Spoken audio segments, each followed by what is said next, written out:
see Carl's light, so Director Empey. Director? Okay. Yes, Director. Assistant Superintendents Patton and Tanner, welcome. Welcome, Director Empey. Thank you. Floor is yours. Good afternoon, Mr. Chair and Vice Chairs and board members. The amendment we have before you is something that we've brought every year for the last 8 years. We're into a contract for a 10-year agreement with Wasatch Transportation to transport our kids from their homes to the school and back to their homes.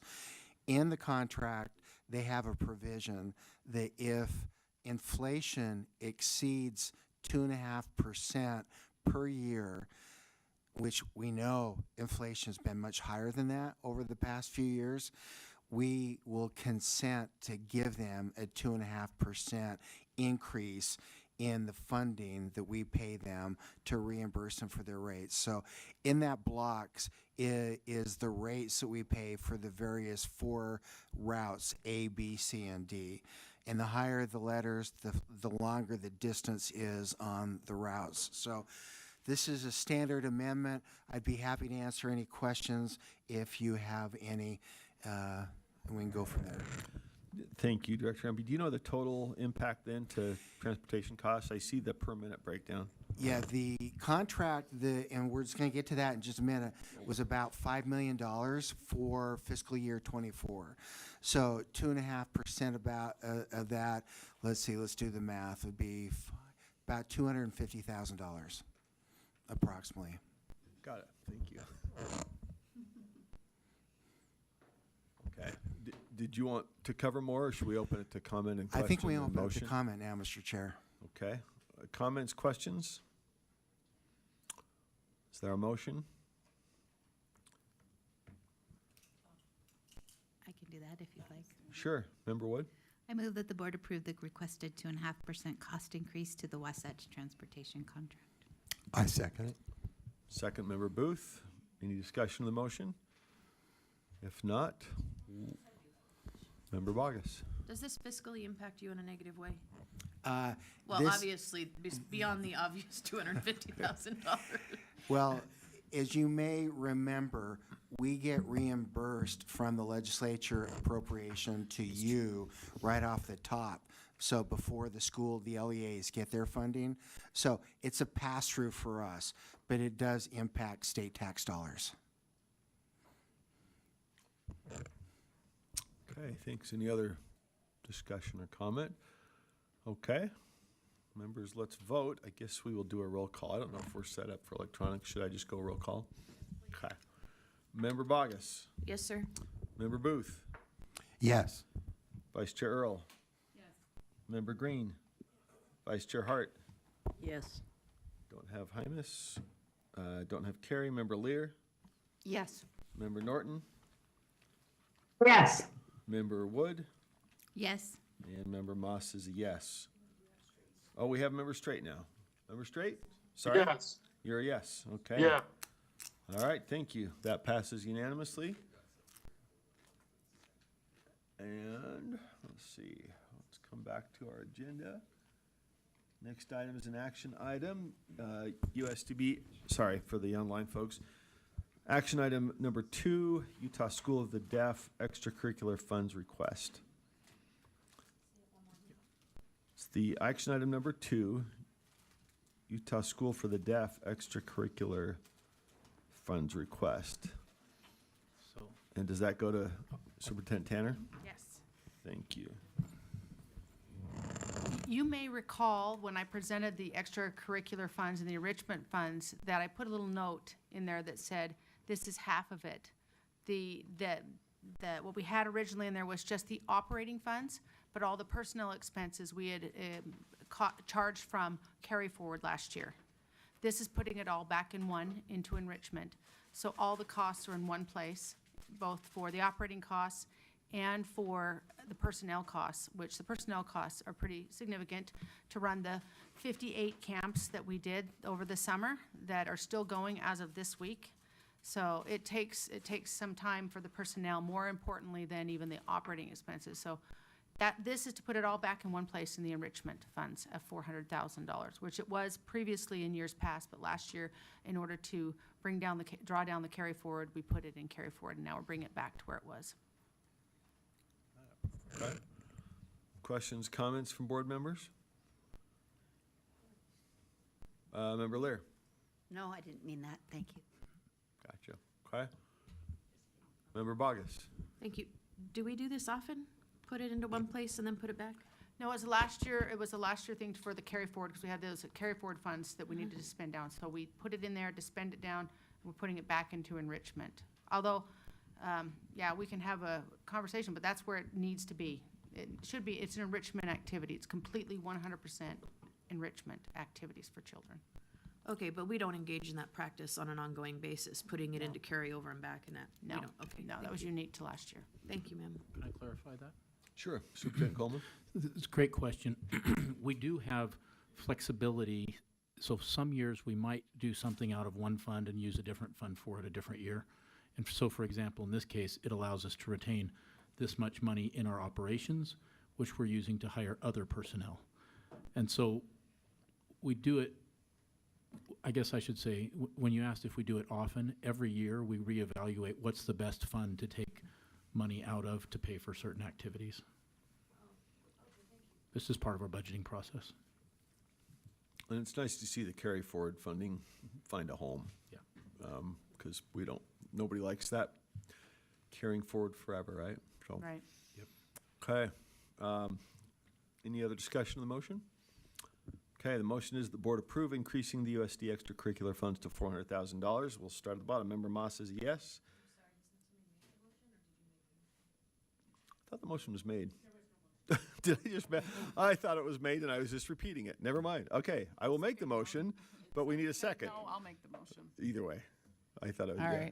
right. The motion is that the board approve increasing the USDB extracurricular funds to $400,000. Do we have a second? We do need a second. Thank you. Okay. All right. Thank you, Member Bogus. Sorry, I just thought that was already floating out there. Member Moss, we'll start with me at the bottom. I'm a yes. Member Wood? Yes. Member Straight? Yes. Member Norton? Yes. Member Lear? Yes. Member Vice Chair Hart? Yes. Member Green? Vice Chair Earl? Yes. Member Booth? Yes. Member Bogus? Yes. Okay, thank you. That passes unanimously. And those are our only action items for the day. So we go to information item, growth trends and legislative requests. Who's got that one? Superintendent Coleman. Thank you. Okay, board members, this is the real meat of today's meeting, and the other things afterwards are the fun part. So, as we went through our springtime budgeting process this year, we realized we were going to have a significant request from the legislature, and so we spent a lot of additional time internally just grinding through every little detail and looking at historical trends like we have never looked at before, because our growth is significant, which requires a bigger request. Also, not just the growth in students. This is a very important principle to remember. The growth in services that we need to provide. And so there's both things, more students, but also more needs of the students as well that require additional personnel. These requests are all personnel related. We're not asking for money for any other types of projects or whatever. And I'll tell you about the buildings later in my superintendent report. But we wanted to show you the data that we reviewed and uncovered. And so this slide deck that we've included in your packets this month has all of this in it, but we thought we'd walk through so you can see the general trends over time and how they're starting to kind of scoop up, at least for the last 2 years. USDB has a very difficult time forecasting, and we met in July with the legislative fiscal analyst and with Senator Fillmore from the Public Ed Appropriations Committee. They wanted to have just a sit-down summertime, let's just talk. Let us dig into what's going on here and what's causing the trends, what you're seeing in the world. And it was really a nice conversation without having the pressure of an agenda item on the Capitol Hill where we're squeezed in and trying to figure out what's the best use of our 15 minutes, you know. And we spent a couple hours with them just going through and really hashing through all of this. So we wanted to share all of this with you, as we also then it will of course lead to the funding request that we will have this year that the board needs to understand thoroughly. So this is over time. This is the trends that we're seeing with our PIP children. You'll notice a couple of anomalies which occur here and there around the COVID pandemic. We've gone back generally to 2016. Some of these go a couple years further. If we had reliable data, we included it. And of course, as you know, we've told you just about every month, we've started for the last couple of years keeping our key data report where we're just very granular every month, tracking student services, everything very closely. So you can see these significant increases. The next slide is similar. Outreach, this is just outreach students that require teachers of the visually impaired. That's the kids out in the districts. And 2025, what we have forecasted already is on there. The next slide will show you the students that get O&M services. That's orientation and mobility for children with low vision or who are blind. And so we're seeing similar trends there. The next slide shows you our interpreting services, the interpreters that we have to provide for students throughout the state. That has really started scooping up. And audiology, this is services, not students. We use bar charts for students. We use line charts for services, just to help differentiate that a little bit. You can see over time, this is more volatile, but overall, it's still trending up the way the others are, especially the last few years. The next chart will show you our campus students. We tend to talk a lot about our campus students, obviously, because they're, quote, our students.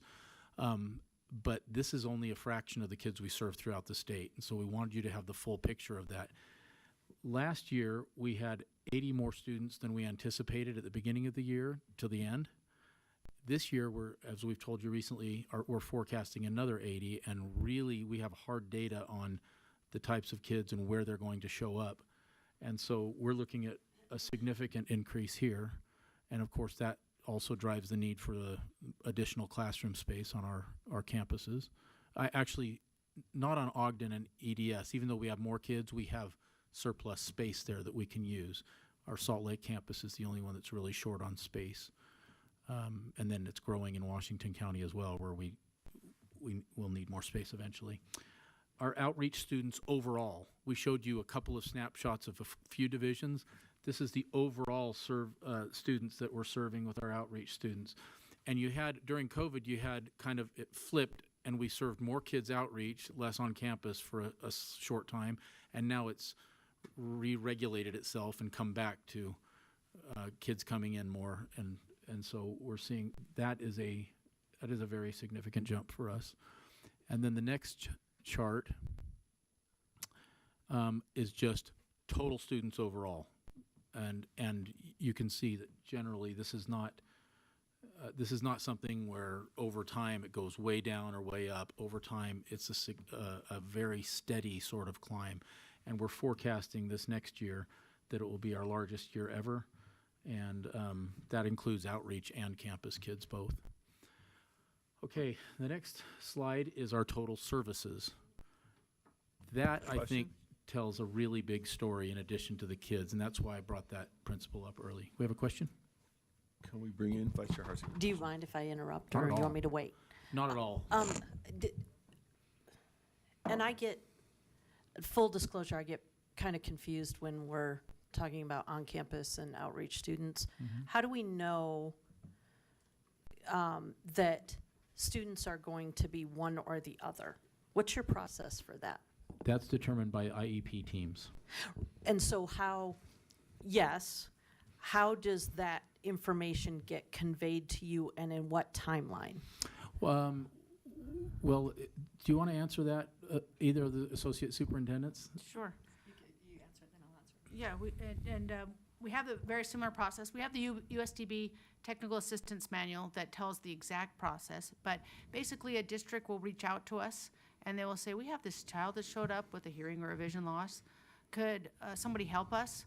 And then we go in, we are invited through state statute, we have to have a it's board rule, that the USDB has to be present at that IEP meeting in order to obligate USDB for an IEP. So we will go present to that meeting, and then there's a discussion. And it's required that they're also to invite us at an initial IEP when they first move to the state, and every 3-year reeval, we should be present to decide what's the best services for this child. And we're just one of the full body that's there for the team. And then if they end up being with us, then we give them a registration code, we gather the IEP, we request the documentation, and they become our student after that. And then we start inviting the district Yeah, and when then we're we- holding the then the IEPs, opposite so they're happens. still a member of the team. Yes. And in addition to that, there is some estimating, right? But we have to be very, very careful that we're not predetermining which students are going to come and which students are not. So, but there are some things, like for instance, in our parent-infant program, we know those students very well.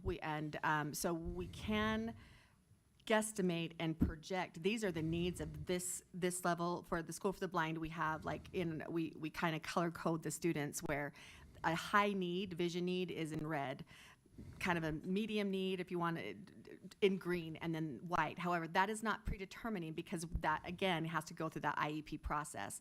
But it does give us an idea of projecting what services might be needed. And because that's happening in the parent-infant program, those students will either come to us at USDB campus, they'll be placed with us, we'll hold the IEP.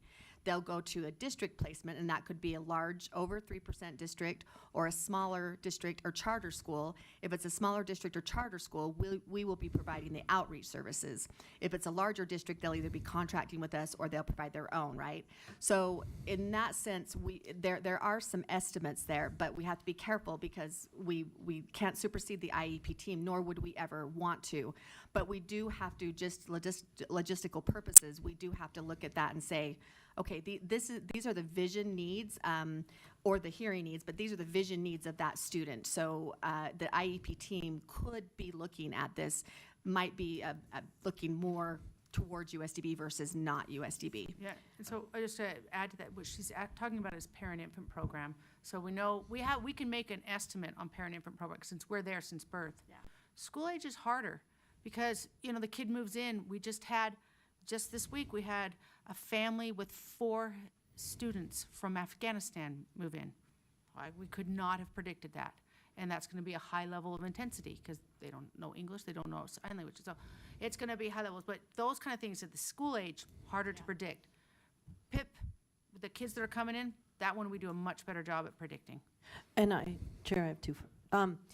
Just to follow up on that. One, what is the, and maybe I missed it, it's entirely possible, what is the rate of new students who are move-ins versus people that have just chosen, or through the IEP team, a different level of service?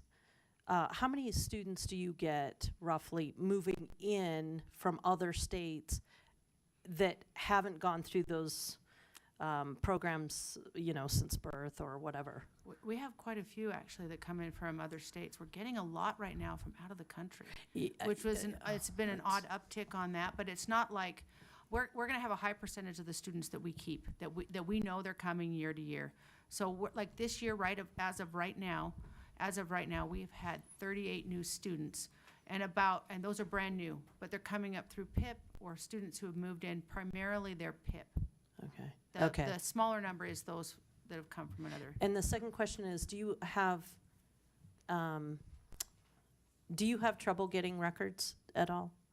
Or are records fairly forthcoming? No, I think we're like every other school who struggles getting it from another state or another district or something. That can be problematic. In all honesty, we take the child at face value and keep working on getting those files as best we can. Right. That's just like every other, and we're just like, this is the child we've got. We're going to work with it until we get all the details. But usually the parents have an IEP. They'll usually bring that. They usually have that on hand with them. We just have to request the rest of the records from other places. And I Thank you. would say that we don't have a harder it's not more difficult for us to get the records. I think that that's a universal issue. And so I think that we don't have it more, it's not more difficult for us to get those records. Okay, thank you very much.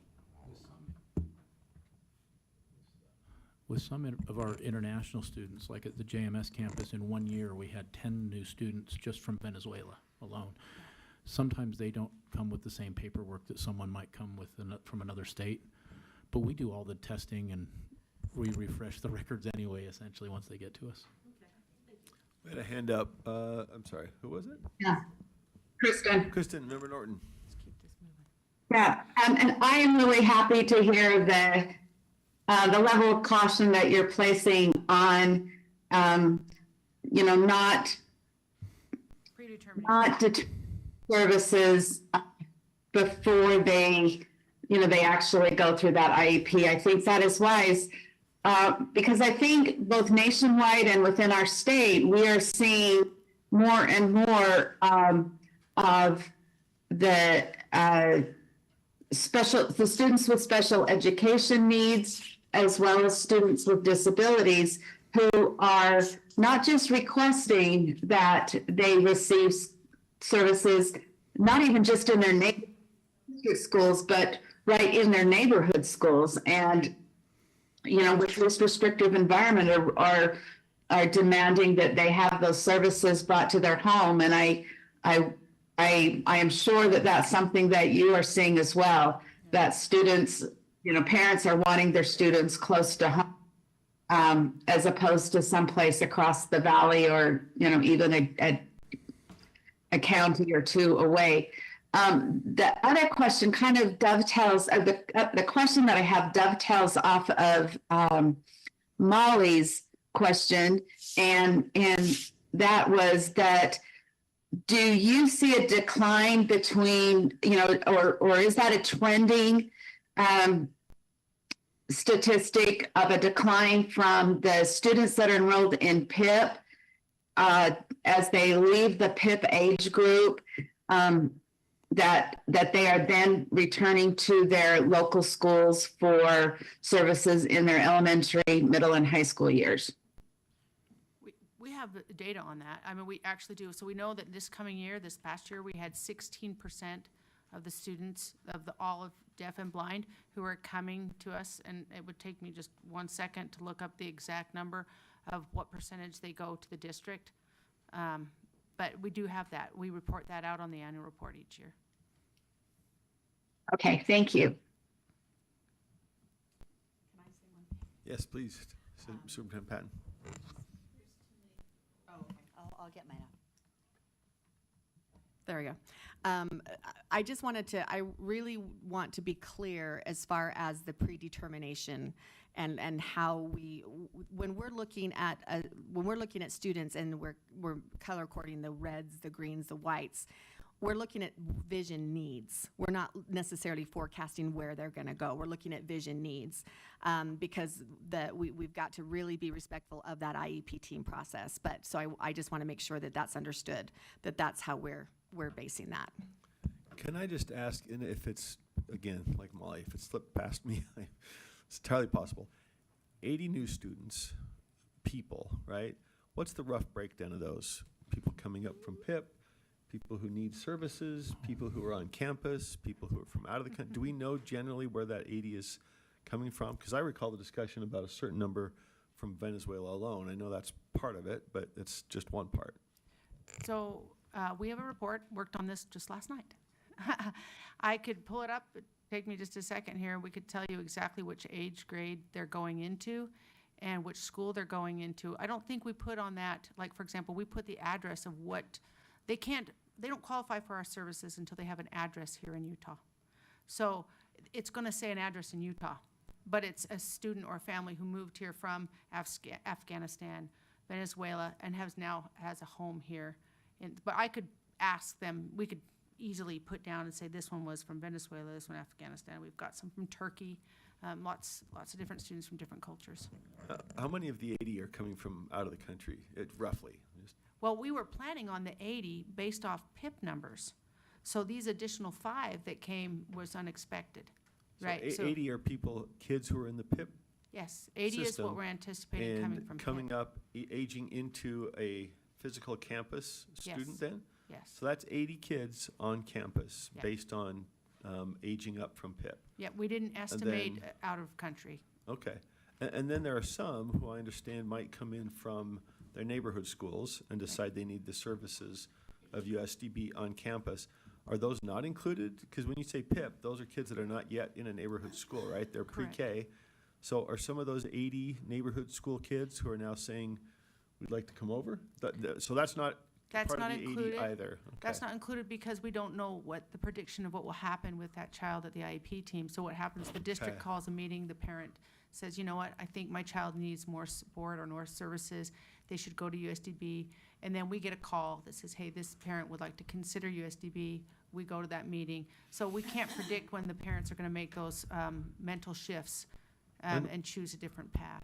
When is the IEP that gets them switched over? Is that during the, It can happen during the school Anytime. year, anytime. Well, It's an I- annual date.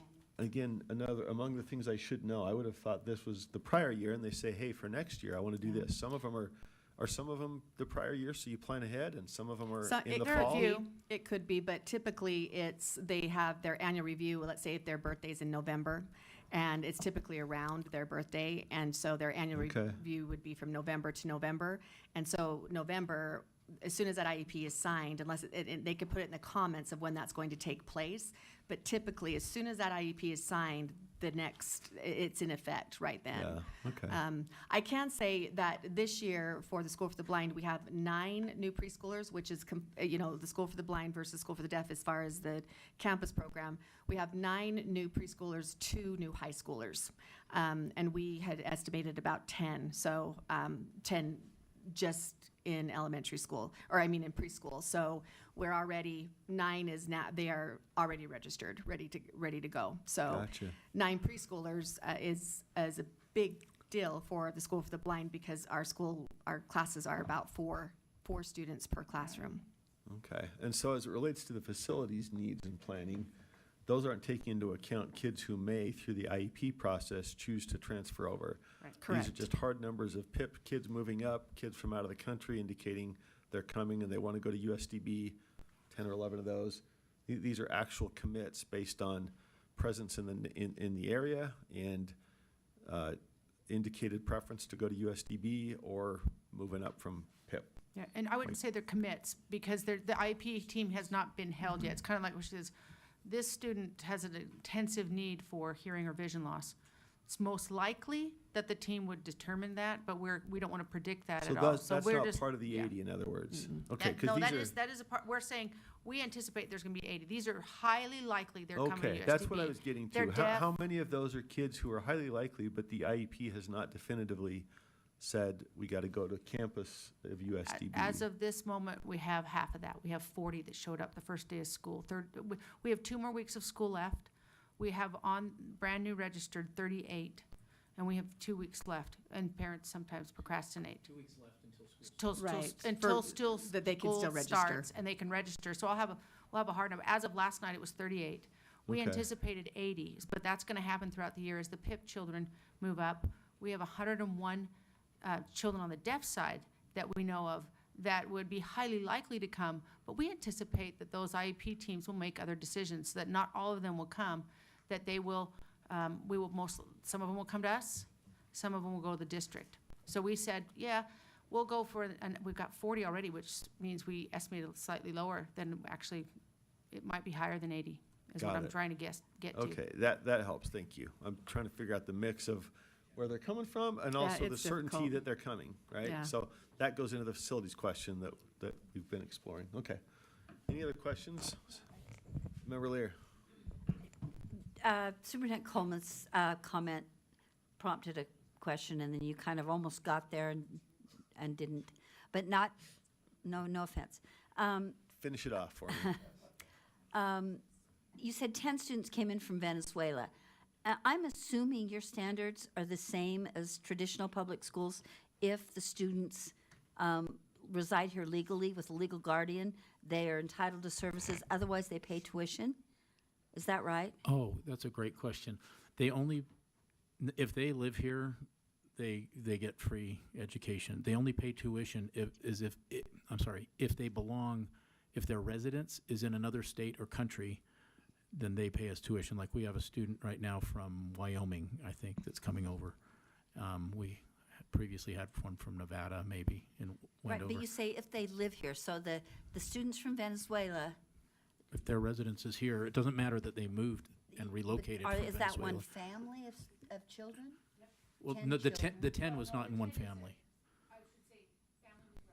I think what's happening is somebody, the family came here, had a good experience, and is saying, hey, cousin who has a deaf child, hey, I know some other, well, the deaf community is very small, right? So if I am a member of the American deaf culture, I have connections with anybody who's deaf throughout the country. So they have these connections, and I think the word's getting out to other people in that country, and they're coming, and they're moving here. I think that's what's happening. I'm fine, I just, I want to understand, because if they were trying to attend Sevier School District, there would be, they don't have to show that they're here legally, but they can't just all of a sudden reside with an aunt and then, Same, They can. same, they do reside with their family, but they have to have a permanent residence. they have to have permanent, they're staying there, you have some indications of them living there permanently. I don't care if there's Yeah. 25 of them. Exactly. In a house that's up to the family. Right. But there's some indicators of permanent residency versus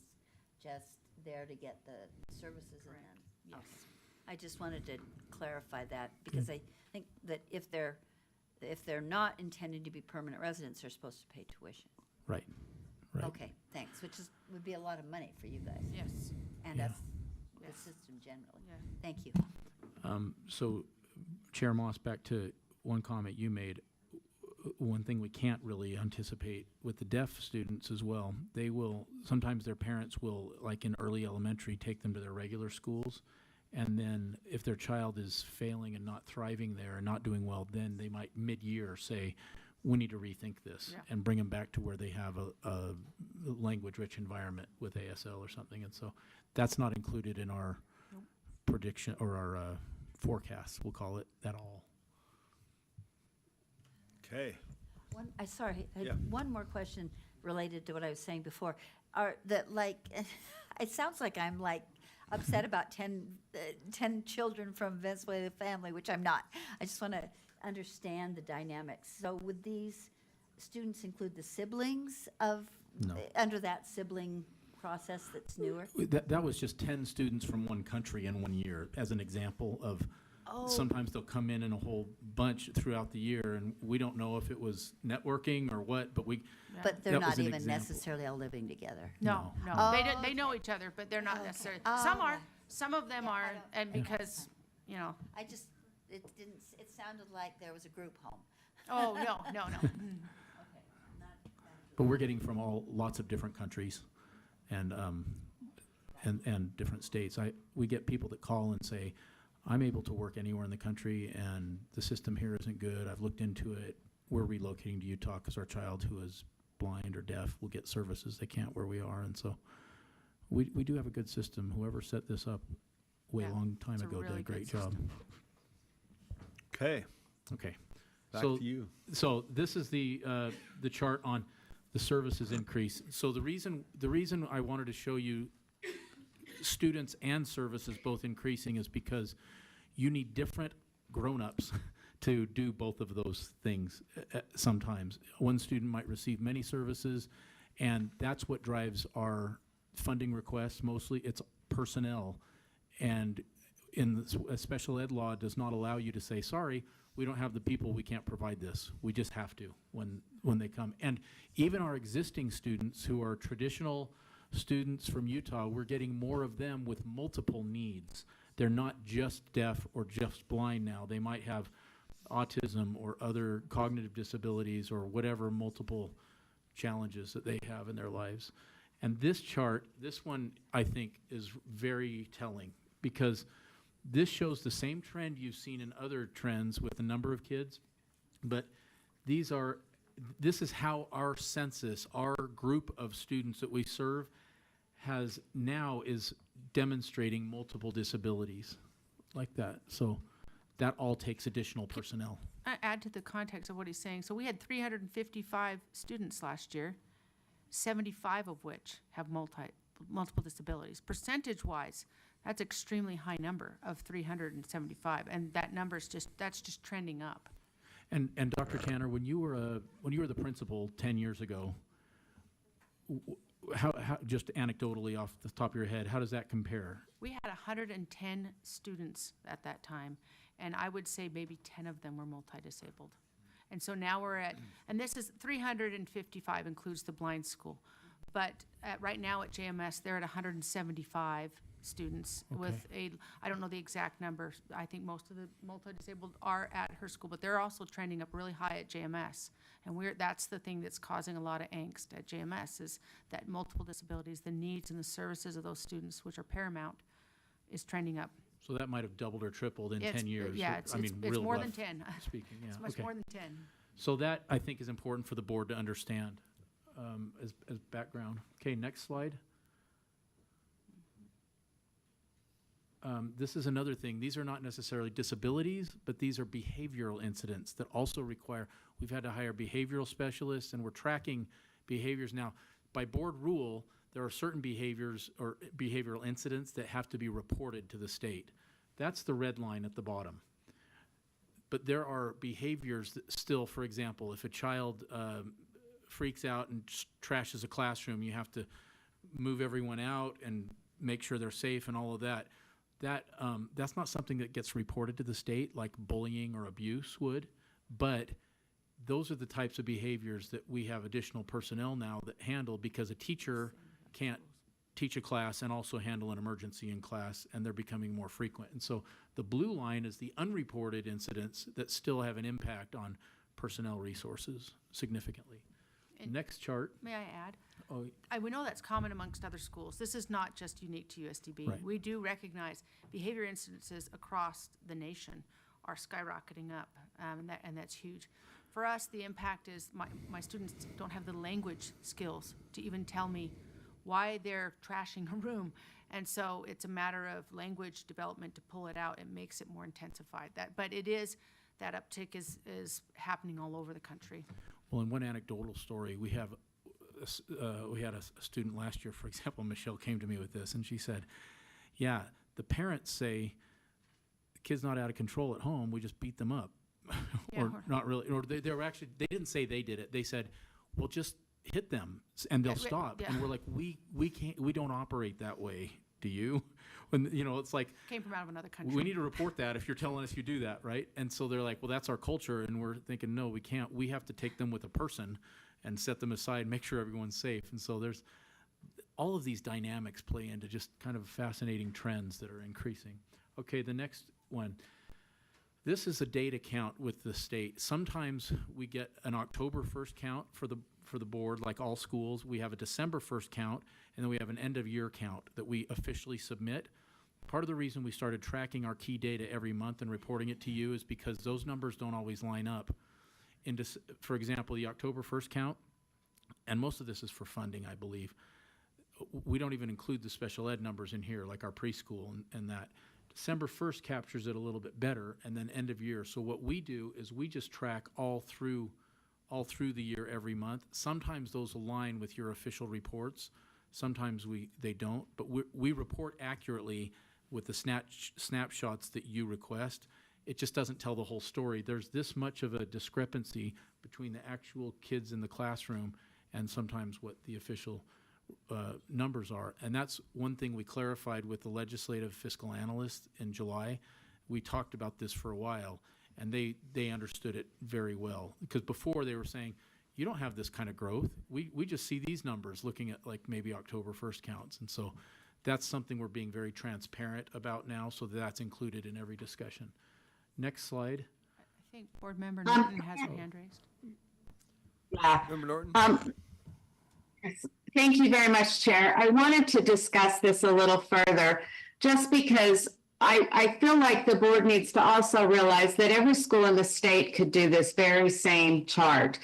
But we have a procedure in our USBE statewide that we report the numbers on October 1st. And so every school goes October 1st to October 1st.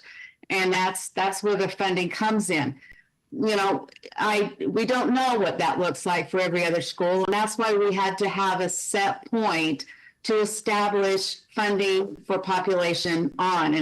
And that's why, you know, this is interesting information, but we don't have a process for this. And so if the board wants to start to fund or budget based on data such as this, then that's something that we would need to open up a new process for. Because we don't have a mid-year update that we do for USDB or district school. Yeah, that's a good point, but that process has never applied to USDB anyway. USDB gets funded differently as a line item, so we report exact numbers to the legislature. That's why we wanted to bring this up, so there's no confusion between the two. So the point, I mean, you don't get WPU and the No. standard MSP, all that calculation, right? Separate line item. Right. For purposes of allocation and funding request, though, it's varying through the year, but there's a point at which the numbers are taken to the hill. Is that typically the October 1st No. numbers then, in line with the others? Or what's taken up there? Because January starts the session, right? Right. Separate line item, but what numbers are they looking at then? I think that's a great point to clarify if it's different from. That is a very good point. The numbers they're looking at are the numbers that we have to produce starting in May, a year and a half before the school year starts. So with all these factors coming together, we're trying to predict that way ahead of time. Carl, you had a comment? Yeah, from, I think, Chair, Ben Leishman in the LFA's office looks at the October 1 count as of the current year when they're looking at how much funding. So this graph that the superintendent's going over with is showing, in what Board Member Norton talked about, the growth that happens after that October 1 as these PIP kids roll into K through 12. So I'm sorry, and I'm glad we're going deep because some of this is complicated. Yeah. And it's certainly a topic of discussion on the Hill. October 1st, and then the PIP kids roll in. Do they roll in during the school year? They do. As when they hit, I thought they started at the start of a school year after they reach. No. It's when they turn 3. Okay. It's whenever they Oh, turn into 3. PIP. Okay, I'm sorry, into PIP. But then Nope, to into become a school. non-campus student, that's obviously with the rest of the school year. No. No, they come into PIP No. the day they're Okay. born. They come into preschool the day they turn 3. So it's Okay. not based on a school year at all. And It's on then their birthday. kindergarten, other things, do they enter? Well, After what that. point does it become standardized? Kindergarten. Kindergarten? At kindergarten, then Okay. we have numbers that are moving forward. Kindergarten, they roll in as they turn, and then kindergarten, you do come in. So for purposes of K and up funding, I take it October 1st is a more accurate assessment at that point, because you're not gonna have kids aging in if they're kindergarten or up. They're already in, right? If they turn kindergarten age in January, they're coming next year. Yeah, but we don't get our funding based on students like the formula that all other schools get. We get our funding based on the services and the personnel needed to provide whatever's needed by however many kids there are. Okay, and realizing If there's that not a makes sense. WPU. Right, it's not a But at some WPU. point, you're sort of trying to tie personnel to kids, and that calculation at some point has to go to the Hill. And is there a break point when that is sort of, I understand it starts a year and a half before as you're watching these kids come up through. Yeah, so what And we then do at is, one point, the session starts, and what do you take up there? what we do is we start in May to anticipate the following year and a half, August, a year and a half from then, what services we'll need to provide and what personnel will need to do that. And that's what, when January comes along, it's based on what we predicted in May we would The need. prior May? Yes.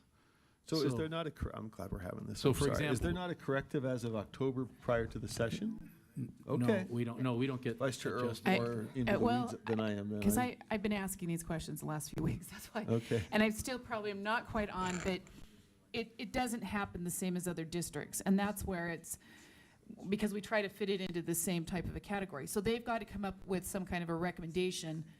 Obviously, moving into this year, they had a number of recommendations for staff that they're using funding for. But those are one time, that's to fund this year. The ask this year would be for those not this year, but going into next year. So Based on the they're, prior. which is, and I'm not saying speculative as in, we have no idea, but you're taking your best guesstimate of what that's gonna be.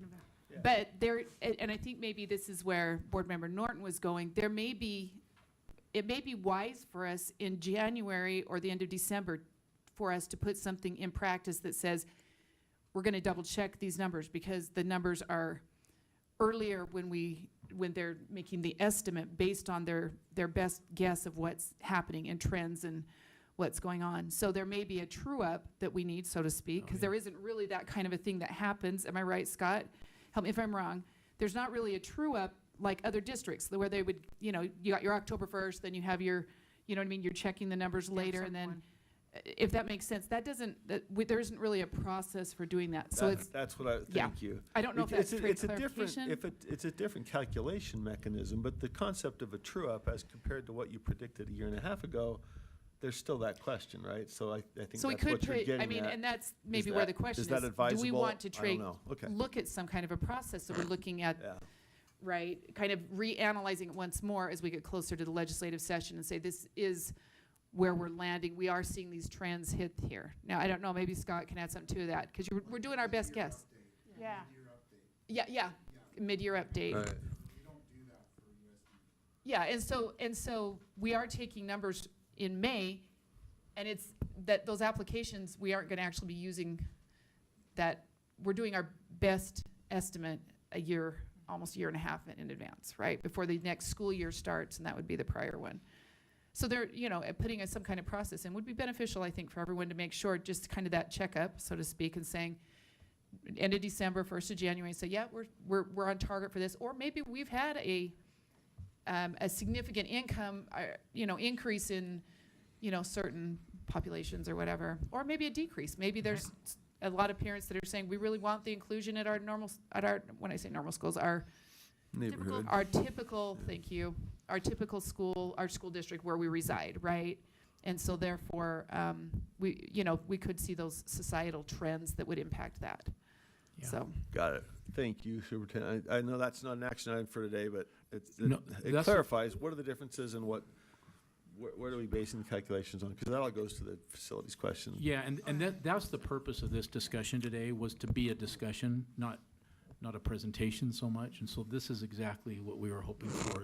And we had those same discussions with Ben Leishman and Yeah. Fillmore in July. So they had the same idea of, let's talk about that. Carl, did you have a comment? That was what he asked me to say.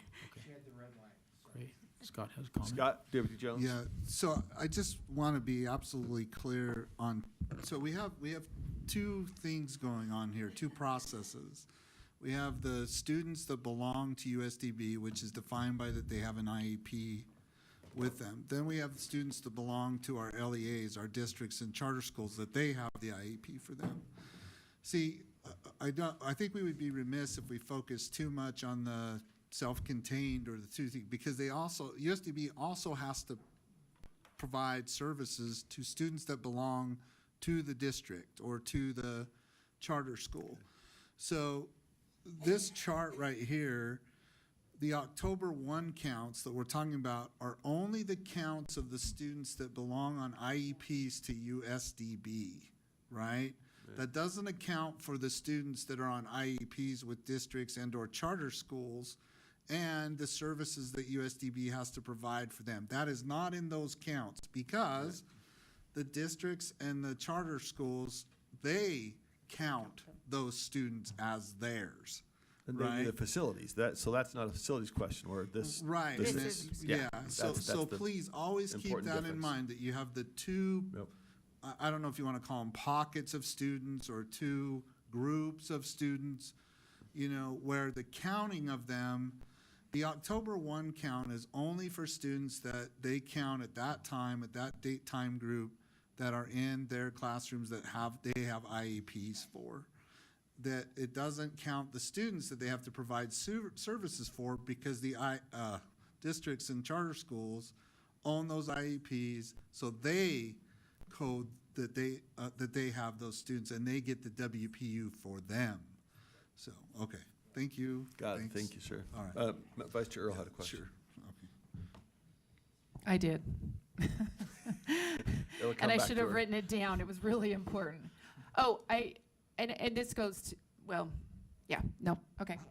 Never All right, we'll come back. Okay, the next slide. And by the way, we are the staff and we do this every single day, and we always, in our own conversations, have to do exactly what Superintendent Jones just said. We're like, wait. This is not PIP, right? This is just outreach we're talking about? Or wait, this is campus, right? Can this, and so don't feel bad if you get lost in it. It's hard even for us sometimes. Okay, we already discussed this. These are factors affecting these trends that we've been showing you, and we've mentioned, I think, most of them already. Some, interestingly or not, are babies that are surviving, that wouldn't have survived before, but they survive with multiple disabilities, sometimes hearing loss or vision loss or whatever. And then the next slide is, this gets into our legislative funding increases. Now, with all of that background, we have just a brief history here. We requested about $1.5 million 4 years ago. We got almost half of it. We requested another $1.5 million. The next year, got about half of it.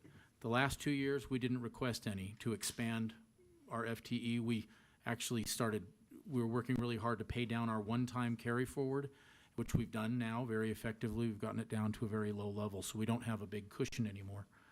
And so the last 2 years, we got no increases for staff. This next year is going to be much bigger. If you go to the next request, or the next one, oh, we already talked about that. Next one, I'll cover that in our superintendent meeting. Seems like that's And, it. oh, there's Oh, I'm another sorry. document. It's right here.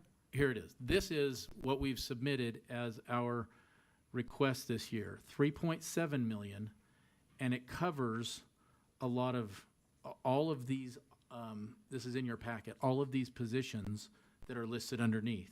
Some of them we've already hired for this year. Because of the growth, we had to add some positions, and we've used some of our carry forward money for that temporarily this year.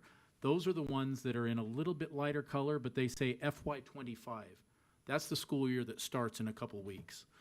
Those positions, we have set aside money to budget, so we won't go over, right? We've got enough to cover that for this year, and those were critical positions that we needed.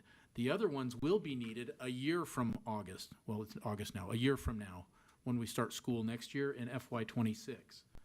Based on the projections that with calculating all the things we just showed you, these are the positions we will need then. The FY25, we have hired or are in the process of hiring now. So those are divided out. We've given the amount for each position that the business office has given us. That's the amount we budget with the legislature for each of these types of positions. And that is the entire list. In addition to this list of positions that are needed for the future, there's also a smaller request, which is different than this, and that is like 660,000, something like that, right, Carl? It's at the top of this document right there, 685. This is to give benefits to a third of our paraeducators. And as you've been discussing things like the apprenticeship program, the Apple program, we're trying to develop teachers from our aides, and this will allow them to be benefited, which was one of the only thing actually that we got dinged on our accreditation this last year. Why aren't you paying your aides benefits? These are assistant teachers, essentially, was the message that we got. And so we want a third of them to be benefited as these teachers, assistant teachers that can become fully licensed one day. It's especially important because not only accreditation told us we needed to do that, but also Utah colleges don't produce teachers of the deaf anymore that use sign language. There's not a college in the state that will train those teachers. So we're trying to recruit from out of state for those and develop our own internally, as well as teachers of the visually impaired and the other teachers of the deaf that we still need to develop, grow your own kind of way as well. So that is our list of increased funding requests. So how much of that, and I appreciate that, we've been talking to PEA and there are questions about whether they'd like us to review as a board and present separately, whether they'd like us to see about prioritizing this among the broader set of USBE proposals. and need to pin down our role as both USBE and as USDB's local board in helping to prepare that for the legislature, right?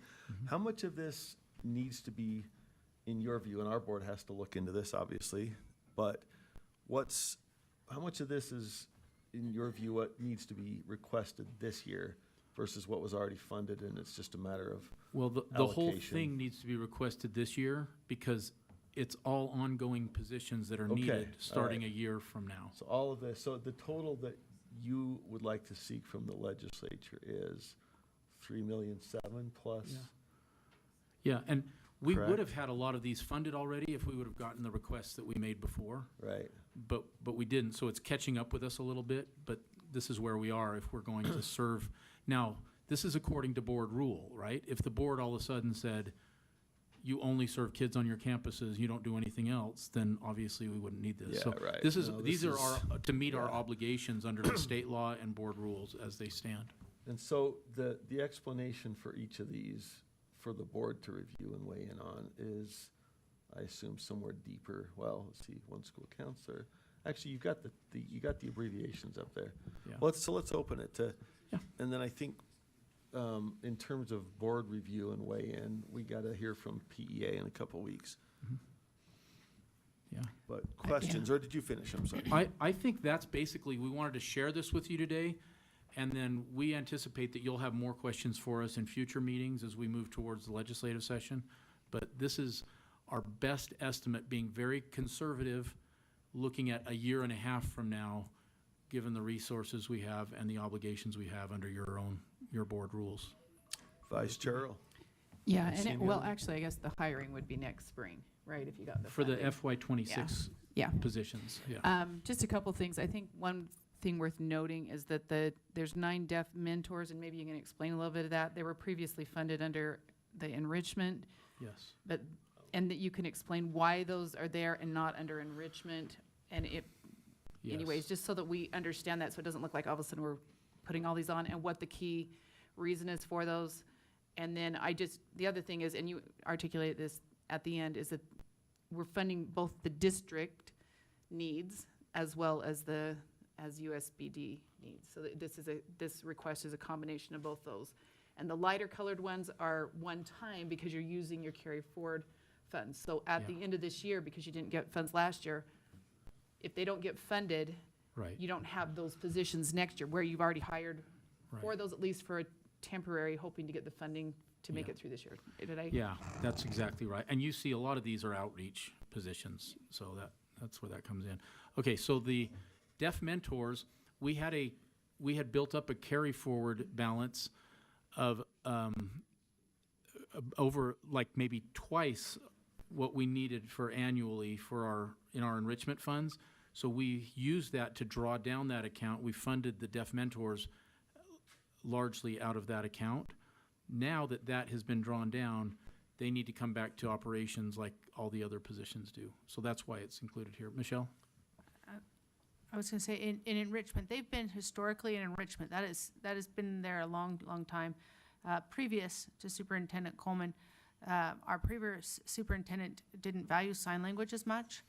And although this is a critical need for our students, he felt it was an enrichment activity. So they were in there for the longest time, and they have been. But this is an operating fund.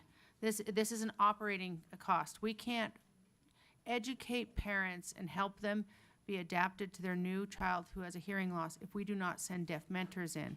So we need them as an operating cost. It's much like, I think the argument in the past was, well, they're not an IEP required service.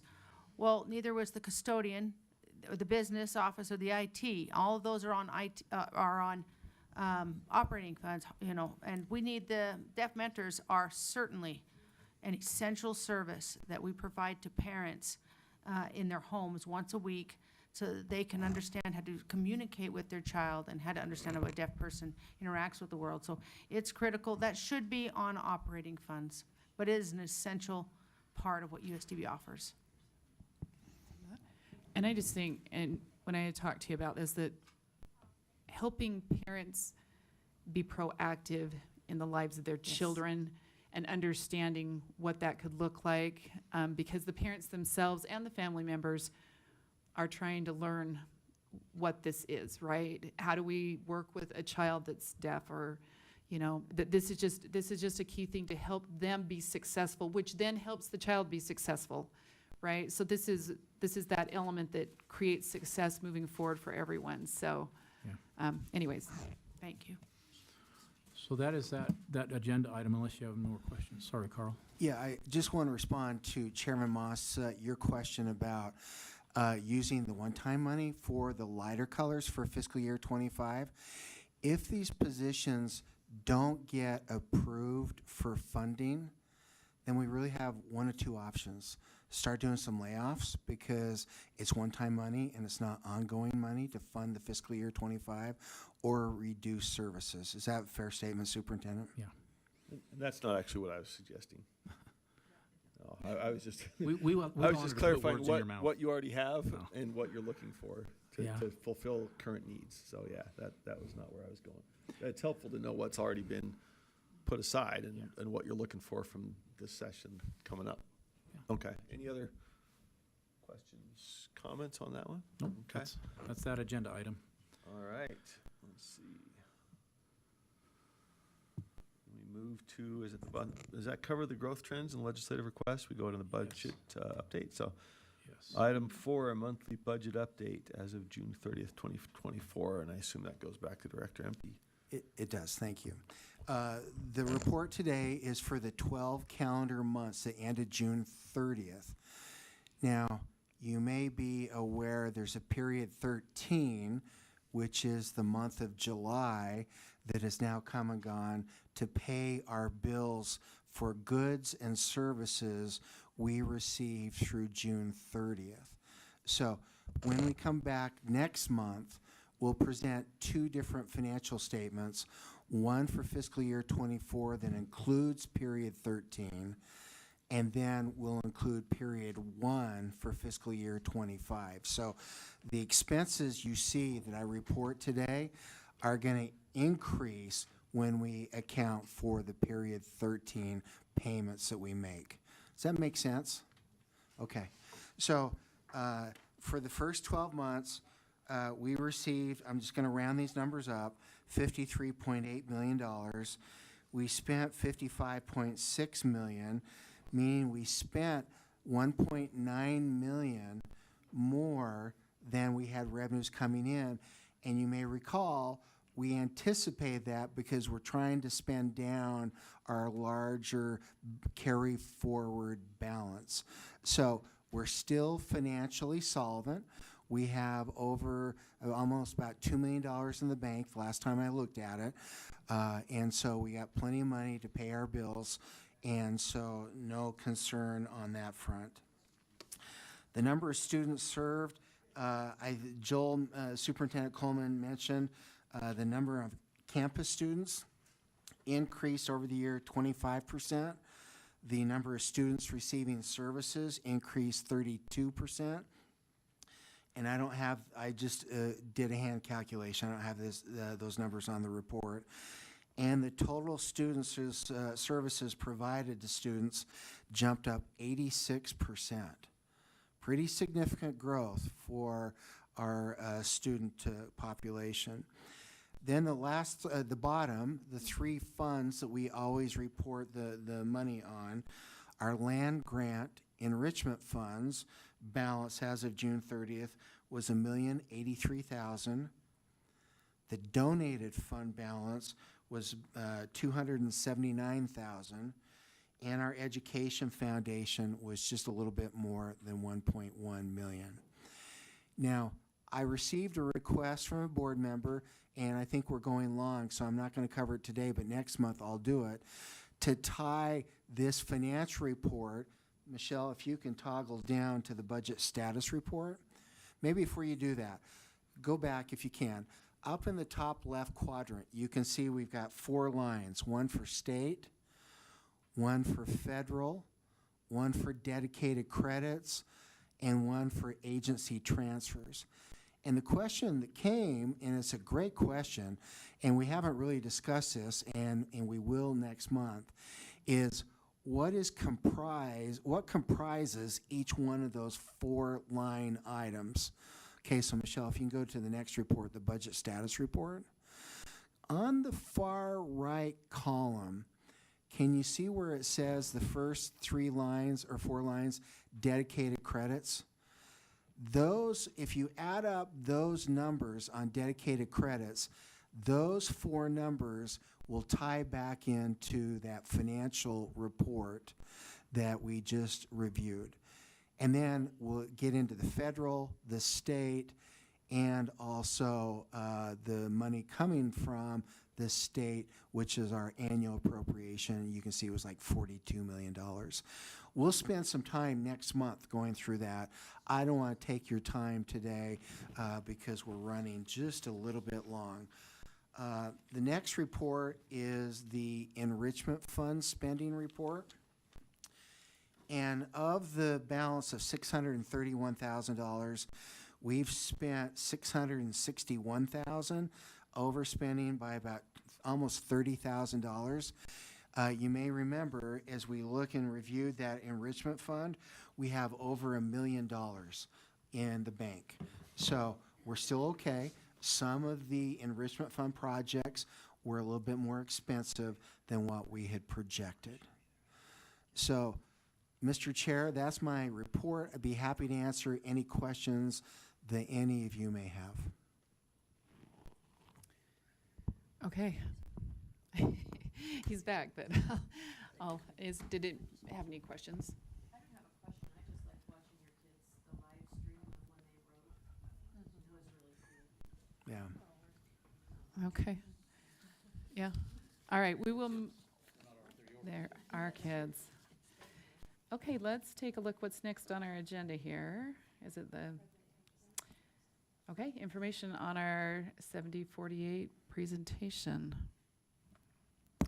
Yes, this is about 5 minutes, a little bit over 4 minutes, but we didn't have students come to present today, and I actually was feeling a little bit bad about that because I know how impactful that is for you to be able to hear from them individually and the impact that the 7048 had on them. So we're just going to roll this, and then I will answer any questions or receive any comments. Who's ready?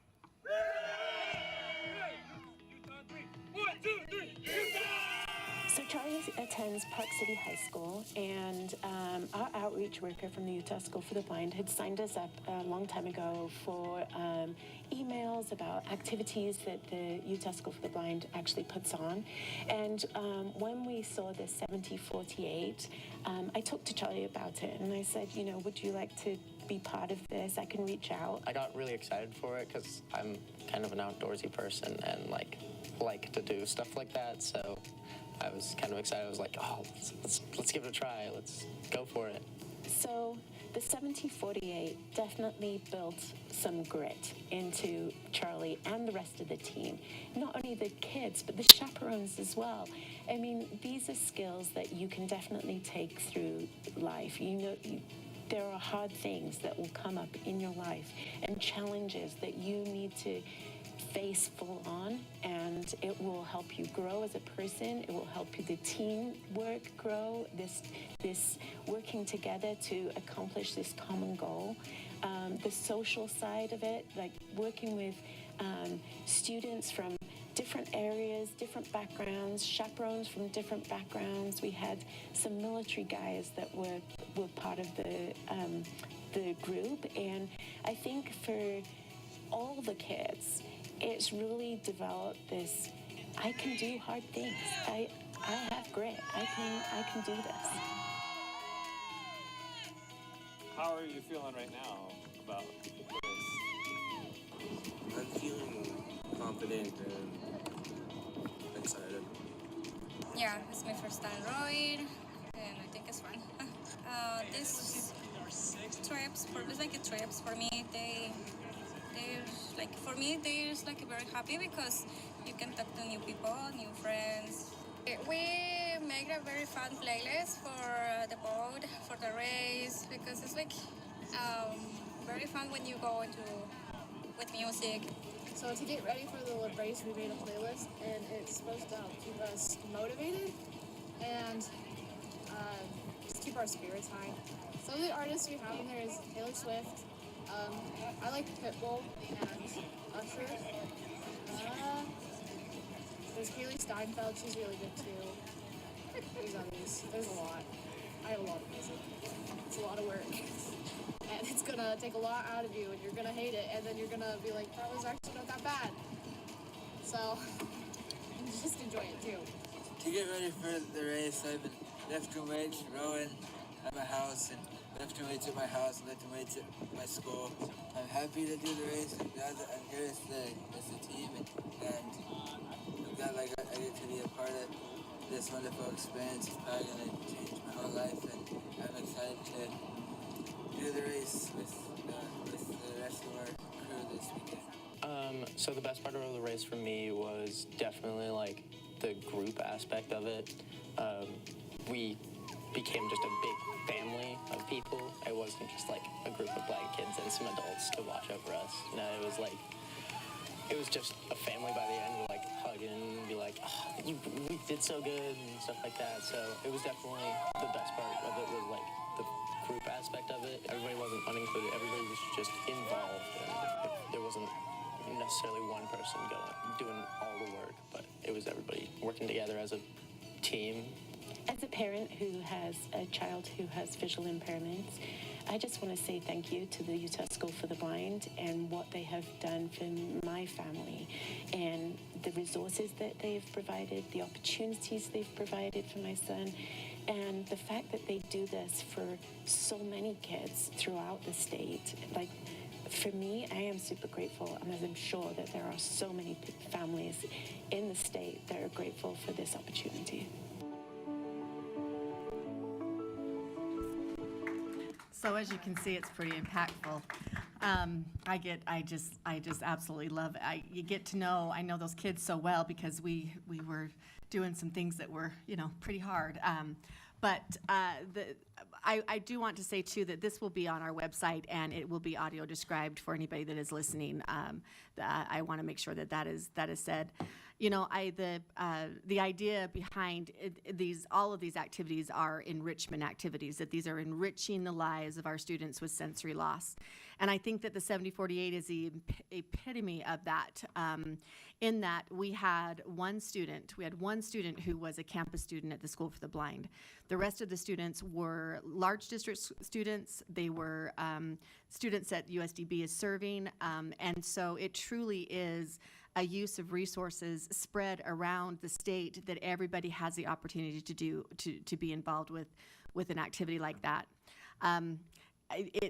We're actually meeting, we have a meeting in the third week of August to start planning.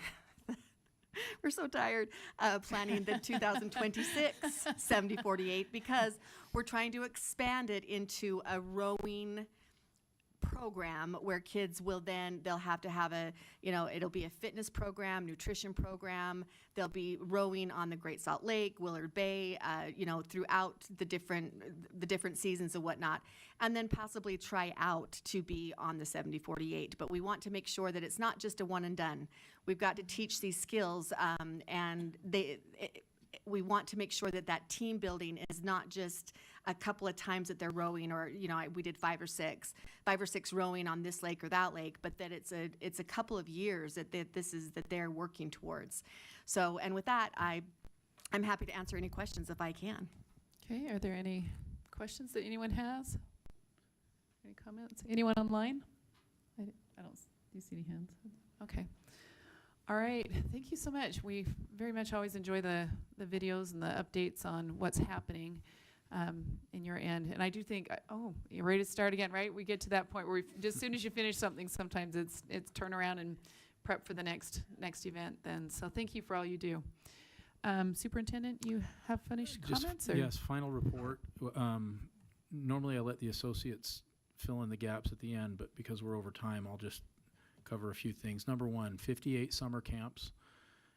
You just received an email newsletter today you should have in your email inbox, which gives you all the rundown of them. They're amazing. And I'm actually glad Susan said we're so tired because this won't surprise you, but some days I look at the two associate superintendents and I think I just literally don't know how they do what they do, and the same goes to their directors. But these two are phenomenal, and there's not a day that I'm not grateful for them in my personal prayers. Let me just say it that way. The new building construction updates, I reached out to DFCM early in the week and said, do you have any updates? I have heard nothing from them since then, so I don't have any updates for you. The 2 groups studying us were supposed to be done with reports now, so hopefully that'll come in the next month or 2, and I'll keep you updated if we hear anything. The budget we went over, communications, I just wanted to say we got some good numbers, but I'll share them with you next month so we can wrap it up. That's my report for today. And just a quick follow-up, just so that you know the board's involvement. We've talked to DFCM, not DHRM, not DFCH. We've talked to them and Superintendent Coleman about these separate reports that have been going along, looking at facilities, and felt that it would be good for we as board leadership, Superintendent Coleman and those 2 to get together at some point, compare notes. It was set to sort of be presented to EAC, but we felt a couple of interim meetings would be helpful. And Chair Peterson, Val Peterson at EAC also wanted to meet before the official meeting. So I think that's going along. Superintendent Coleman and the assistant superintendents and Carl have input to give, and we've sort of set that up. So there'll be a couple opportunities to hammer out any differences of perspective before it goes up to EAC. So that's kind of been our involvement, and we welcome always board member. We have our subgroup that Vice Chair Earl leads with Member Wood and Member Norton as well that have been part of that discussion. So that's an ongoing process of bringing that back up to the hill. Excuse me. Yeah, Thank you, Superintendent. I should really mention Jim and Jenny especially have been very individually engaged with them, doing what we haven't always had from board leadership in the past, and so it's been super helpful for us to give information, and they have been moving things along with people way more important than I am. So thank you for your support. We really appreciate that. Well, thank you all. Thanks very much. Thanks for your superintendent's report and for everything. And any final? Back to you, That's it. Superintendent. Oh, nope, Member Wood. I just wanted to highlight for the public, if Susan would discuss the letter that you got, that you sent to the board from the clearinghouse. I just thought it was a great way to. I would be happy to. Craig Meter, who is the president, the CEO of the American Printing House for the Blind.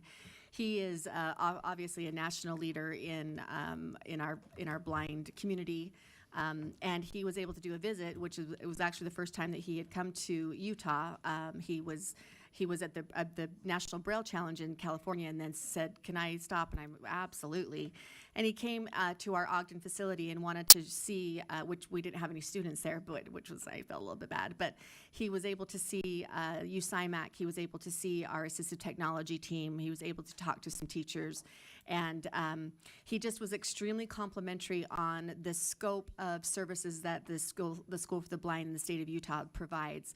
One of the things that he mentioned to Joe and I when we met with him before, he said, there are other states, so many other states, that want to have multiple campuses because they only have one campus for the School for the Blind.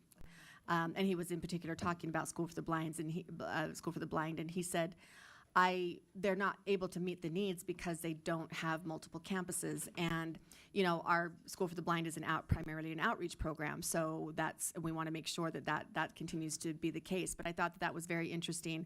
But he was so complimentary from our staff. He was able to meet with the directors that I'm able to supervise. And, we just have such a great team. And he was able to feel that. And he wrote a letter to myself and thanked us, and then really just gave kudos to our whole program. And there's something that I can't take credit for because we have really great leaders and great teachers that are really passionate about what they do and very systematic and intentional what they do. And it was very evident for Dr. Meter to be able to see that. So thank you, Leanne.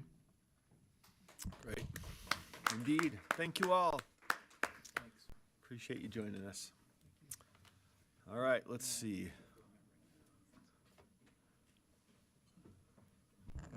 We are back to unfinished business. We could take maybe a 2-minute break if we want. Anybody need a 2-minute break? Are we ready to? Yes? Seeing some nods. Let's take a couple minutes and we'll get back to unfinished business from yesterday.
Are you gonna go? Okay.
Where's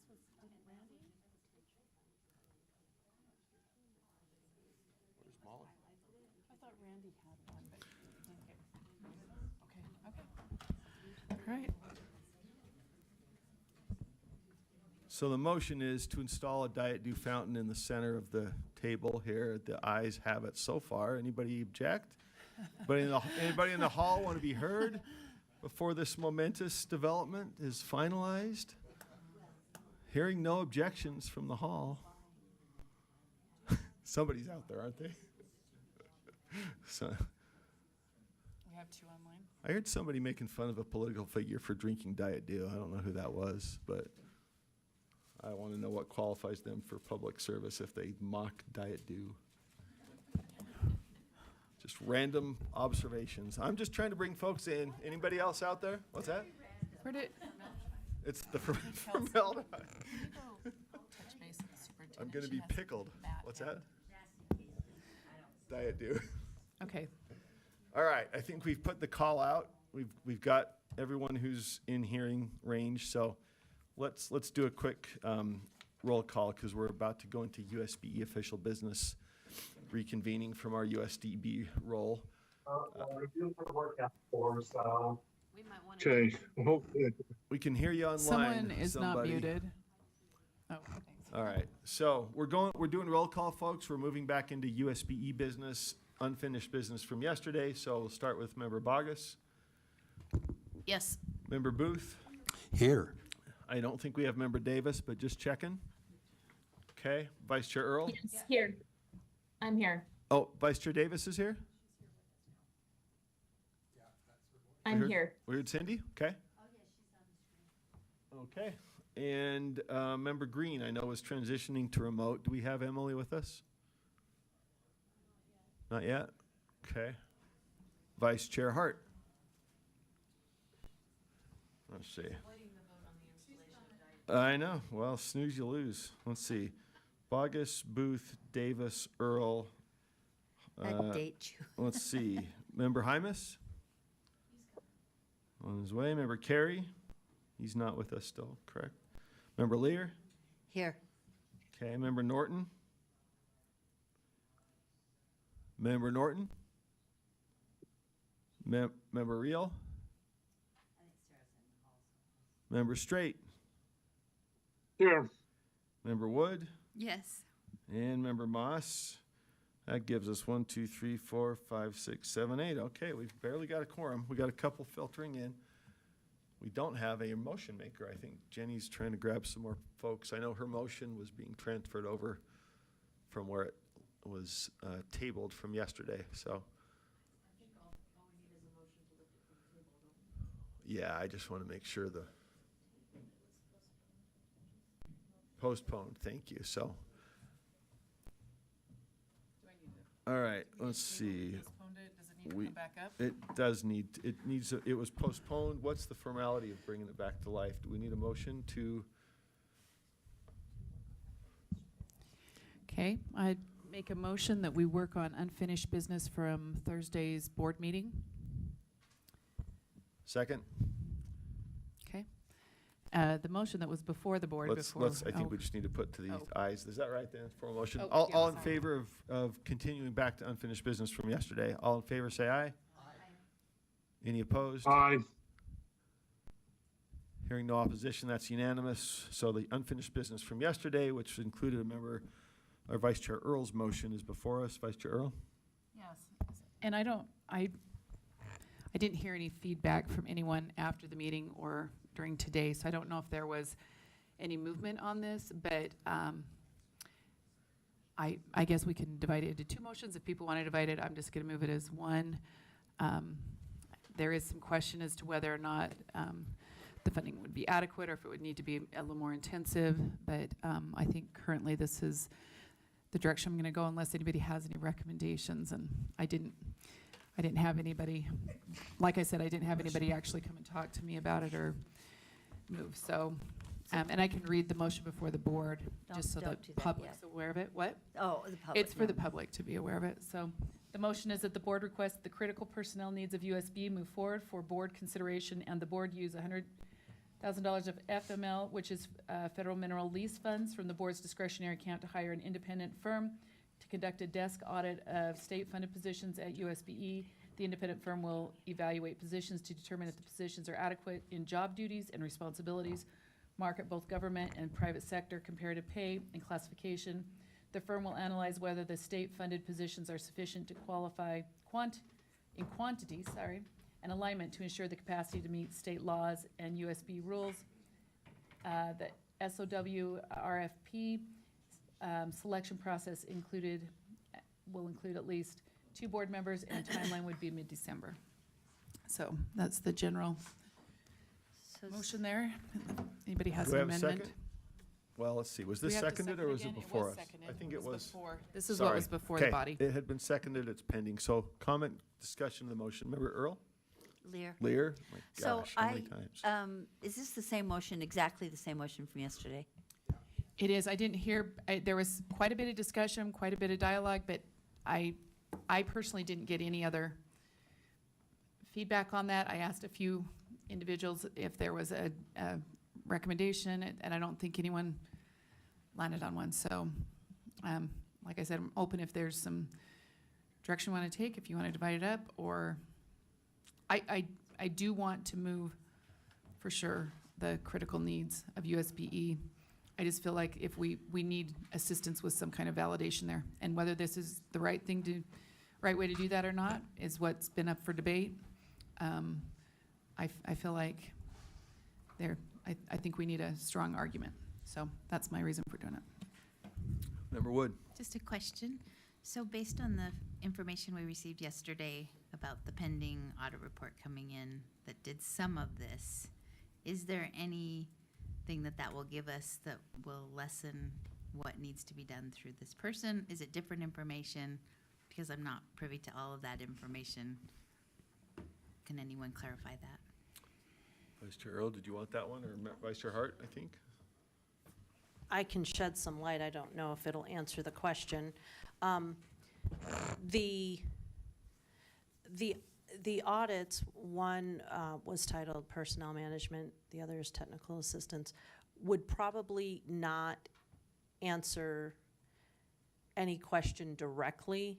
It would more provide context. It had a narrower scope and a little bit low of a response rate to be able to draw too many conclusions for this type of purpose. It'll be valuable information, but I don't think it goes in the direction of this enough to answer the questions that this would answer. That answered the question, Member Lear. Okay, Member Booth? I am all for everything that Board Member Earl is recommending in the motion. I would just like to add to it and direct staff to provide prioritization of the positions that have been determined to be most needed in order to accomplish the work of the agency. And I know that our top leaders in the many years that we've brought this forward have been painfully aware of what we need. And whether it's, I don't know whether, I know they're busy, but I would love for Superintendent Dixon and Scott and Sarah and any of the deputies and assistants to be able to feed into someone what they have already determined and are already aware of as being priorities that we can add to the wonderful information that we will get through Member Earl's motion. And that then can be the basis of data and information as we make an approach to our legislators. Thank you, Member Booth. And I hear that as not necessarily a motion, but perhaps as direction, and I think we've been asking that question. Is that something that can be done given the language of the motion if it passes? that the priority of the desk audit would be on those positions that have been determined and included in the business case as the most essential. What do you folks think about that? Does that need to be made formal, or would that naturally follow from the language of the motion if it passes? Maybe they're figuring it out. All eyes on the corner. What's that? Anybody else have any? I've spoken once, so. Jim, I have my hand up when you're ready. Oh, It's same thank you, here. and I'm sorry, we don't see those, but Member Davis, go ahead. You guys see the hands up, right, or is it just on the? Yeah, Yes, thank Member you. Davis, we got you. Thank you. If you're just gonna use that as direction, I have a substitute motion to the whole thing. Let's see, there may be an amendment being crafted, and if so, then that, well, this is already put up, so if there's a substitute, we at least have to have the motion to amend drafted. I don't know if we have to move on the motion to amend. We can probably hear the substitute on top of the motion to amend, correct? Okay, let's just have it framed The first, so we amendment, know what we're the talking about. amendment wasn't seconded. Right, that's but what I'm saying. yes, Well, if the okay. board wants to do that, that's fine, but I can read the sub and see if there's a second, if that's what people want to do, I don't know. Let's see if there was a sub, because I think the motion to amend was made. We don't know if there was a sub. If there is, then we could certainly have a motion to substitute. But wait a sec. But I didn't get a second. No, but wait a sec, yeah, because last I heard Jim was, and maybe I just wasn't staying on task, but Jim was saying, I don't know that that needs to be a motion. Right, so And so I would have seconded, because I would really like. that's what I'm saying. I think it was brought up, question of whether it was a motion and whether there was a second, and then and I whatever would that like is. to- But I would Yeah, definitely like that's where I'm to see going. it And then there could be a prioritized. substitute, but let's see what we have. All right, all right. Member Booth, was that a motion now that it's framed up? Well, then I Okay. would second it. All right, so it's been because moved and seconded, got it, okay. I got So, cut off at the knees. so that is open to discussion, which can include Not Member intentional. Davis's substitute. No, nobody's cutting the knees, we're just getting it up here right. So, to request staff to provide prioritization justifications for the identified critical need FTEs through the agency. So, that's been moved and seconded, it's before the body. Member Davis, I believe, has a substitute. Yeah, and my sub actually includes the intent of the amendment. So just, my sub is that the board directs staff to prepare a request for funding that identifies state-funded additional critical FTEs for support to districts and charter schools by the September 2024 board meeting for review by the board, and to utilize $100,000 of federal mineral lease funds to have a desk audit conducted by an external firm on these positions to be completed no later than December 15th, 2024. All right, let's get the language, and then we can see if there's a second and then discuss. Are you trying to capture that, or was that emailed to you? Member Davis? Yeah, someone should have it there. Oh, I think, who's driving right now? Angie's I can driving. text it.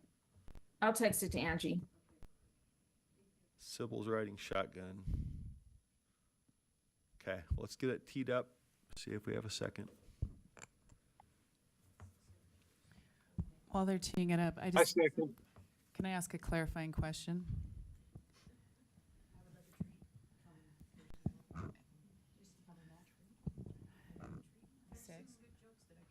How many critical needs are we asking for?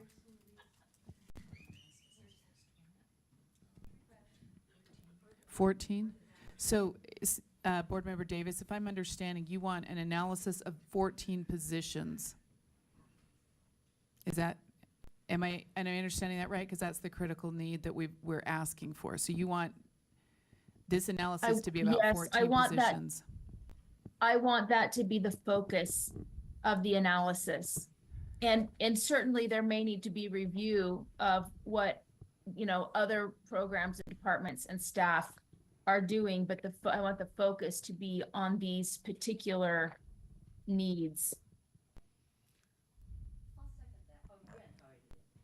We had a second? Okay, thank you, Member Straight. All right, and is it framed up accurately, Cindy? I was making sure we had the language up there before we opened for discussion. For me, it's Let's- too Yes, and narrow, I'd like but- to, Let's make sure we got it framed, and then we'll, I'd like to speak whenever you're ready. yeah, we're just making sure we've got it accurately stated as you'd submitted it.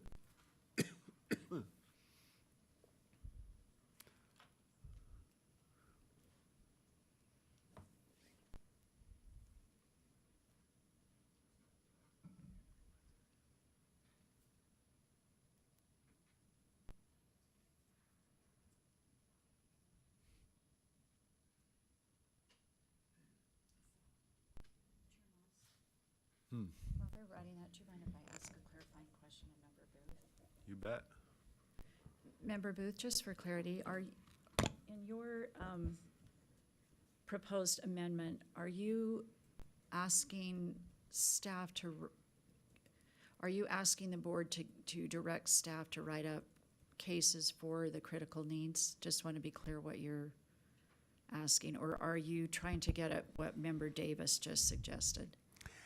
I am trying to understand, since we haven't been successful over the last several years in getting funded and getting what we need, if you were to prioritize the things that you have needed year after year after year, if we can only get a part of it, what would be your top 5 to 7 positions? What are the top critical issues that if we just keep saying no, but maybe if we can get a part of it, if we get the most critical part, then we might ease the burden in some ways that the agency is feeling in being able to accomplish what they're wanting to accomplish. Thank you, sir. May I follow up with one more? Thank you, Chair Moss. So if I heard what you just said, then you would prefer that we send them to the board that you're asking the board to direct staff to submit cases and then rank those cases according to criticality, much like the criticality index that we used to have to do for teacher shortage areas. So we would be sending them to you in terms of criticality, ranked. Okay.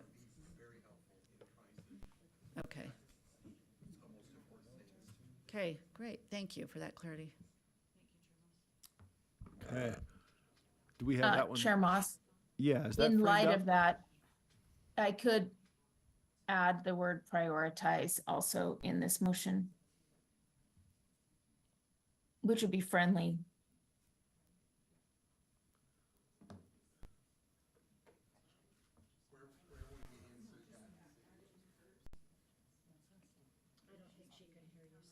Member Davis, are you suggesting that as a friendly to your own or to Member Booth's? I'm just saying, Request for Yeah. funding. Any objection to Yeah. Member Davis's friendly amendment to her own motion? Hearing none, okay. Prepare a prioritized request for funding.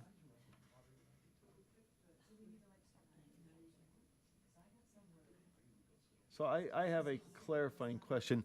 Neither of these ties it explicitly to the list of FTEs in the prior business case, right? Or was that the intent? We had a business case that worked up, I think, what, 14? Didn't we have one this year that, okay, not even we didn't get to the business case. I thought we had a pre-business case, something or other. All right. Okay, no, but I thought the workup suggested there'd been a prioritization, so not done yet. Okay. All right. So it's been moved and seconded. Member Davis's substitutes on the floor. Right. So any comment? Back to you, Member Davis. I have a comment. Oh, she's gonna. I'm sorry, I Thank thought you. she did. Did you have, okay, I haven't spoken to it yet. all right. Floor is yours. Thanks. I think that certainly, just listening to what Member Earl had said, I do think that, there would be a look across the agency to see if there is actually a need for these additional 14 members. I don't know, she's talking to Jim, so I don't know if this addresses her concern or not, or if she'll be able to hear it, but, Chair, may I query the speaker? but I just want to say that this one prior that I'm subbing where it says that the scope is to align to ensure the capability to meet state laws and USBE rules. I'd be fine if we need to add that into this sub, but I feel like what we do is so much broader than just meeting state laws and USBE rules, because we have a huge part of what we do is to support our districts and our charters. So I feel like if we just look at what meets the bare skeleton of law, that is not going to look at a picture of why our agency exists. So if we're just going to meet the bare skeleton of law, then really we can just have an office with some auditors and monitors and be done. But we have so many specialists that help our state to go deep academically and organizationally. And I think we need to look at that in a broader way. Okay, discussion of the motion. Member Bogus. So, Member Davis. Or was it Member Lear first? Did I jump out of line here? I'm in line. Okay, Bogus and Lear. So, through the chair, Member Davis, 2 or 3 times you said members. Did you mean FTEs? Yes. Well, Okay. I don't know which place I was, with what comment you're referring to. Well, just, I just wanted to make certain that we were on the same page and that I was understanding you correctly. That we're still talking about staff and not something else. Yes, I had mentioned, I was just trying to answer a question or a comment that one of the members had. And so I had mentioned her a couple of times. I didn't know if she was able to hear it or not, but, and then maybe we could incorporate what she was thinking into this, but I just think we do need a broader look. Okay, so may I, Chair? To me, and I could be wrong, your motion narrows the scope, to me. And so maybe we need to discuss that further, but that would be my assessment of the two, like of Vice Chair Earl's and then yours. Yours seems more narrow to me, and maybe we need to debate that. Yeah, it narrows the positions and broadens the scope. And maybe to your point, we need to, I need to focus or clarify that the focus would be on these positions, but certainly a look at the agency, especially in regard to the need, would certainly be considered in an audit of this nature. And if I'm understanding you right, Cindy, if you don't mind me asking, you're saying that the service-oriented portion of our agency, in other words, how we assist local LEAs in meeting the requirements of law or the requirements of code, that kind of a thing, or even the needs that they have. Is that an accurate statement? Is that where you're headed with that question? Yes, if I may, Chair. And I'll be honest, even then, I think it's really difficult to capture from auditors an accurate look at what our folks do and what the need is for that. I think it's almost, well, it's just really, really difficult. So I don't even know if this, I mean, I hope they can, but I think it's going to be hard. Okay, Member Lear. Thank you. Here's my quandary, because I've, over the years, or since I've been a board member, and I believe I've seen this almost every year since I've been a board member, this request to the legislature. I've always, it's been lower on my priority scale. And it's partly because of this quandary. First of all, it's not our staff, it is the superintendent's staff. And so the superintendent hires them. She disciplines them. In fact, we don't even know the details of how they're being disciplined and maybe the people in leadership have more inside information than the rest of the board members. But the truth is, I don't see, as one board member, never been in leadership, I don't know all the ins and outs of what's going on with the superintendent's staff. And because I worked in the office, I know some detail about some staff positions. And it's been my concern that I feel like those people, the ones I know about, are not doing, and this is just my opinion, but if we're going to discuss this, I think we have to discuss it frankly. I think that I could see some greater efficiencies for some staff members, but it's not my place because I'm only a board member and it is the superintendent's staff. So I am in a quandary about elevating this very high up on the food chain because I feel like there are some people, yes, that I know enough about and their work that I think they should be, that I would go to the mat in arguing for them to have more help, more salary, whatever it is. There are other situations that I would not, but they're all lumped together. So my hope is, well, first of all, I wish we could somehow get out of that space of not being in charge of these people, but supposedly advocating for them with expertise. That's very difficult for me, and so I don't even know what to do about that. And secondly, I like the prioritization discussion because there are a few that I know enough about that I would, like I said, argue vehemently and vote every time to give them higher salary and greater priority in terms of legislative funding.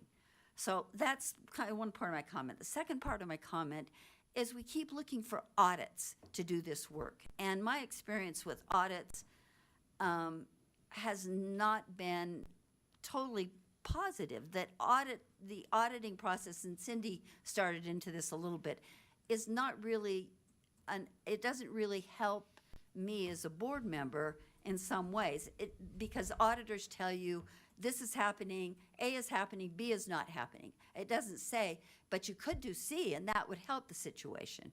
They're not empowered. It's not their training or their skill set to say this is how you could use these people more efficiently, or even to say, or even to give us some of the insight that I was talking about, feeling like there's a vacuum before. So I also struggle with making this an audit because I don't think it gets at what we really want, what I really want at least. So that's my ambivalence about this whole situation, and every vote I've taken for 5 or 6 or 7 years or however long it's been, and I'm still even feeling it in spending $100,000 because I pocket change, but I certainly wouldn't spend $100,000 of my own money to do this when I don't think an audit will get at what I want.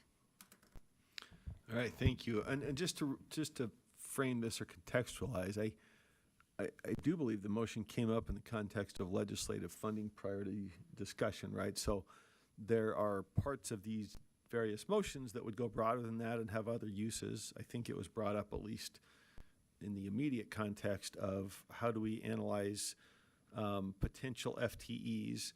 And I'll just tell you again, procedural context, we didn't support working up an FTE business case, and we as leadership had discussion with staff and felt that it was worth revisiting that because there is a sense that there are some needs that have not been filled. So I think that might be helpful background context of where we came up with the motion, at least Vice Chair Earl came up with it.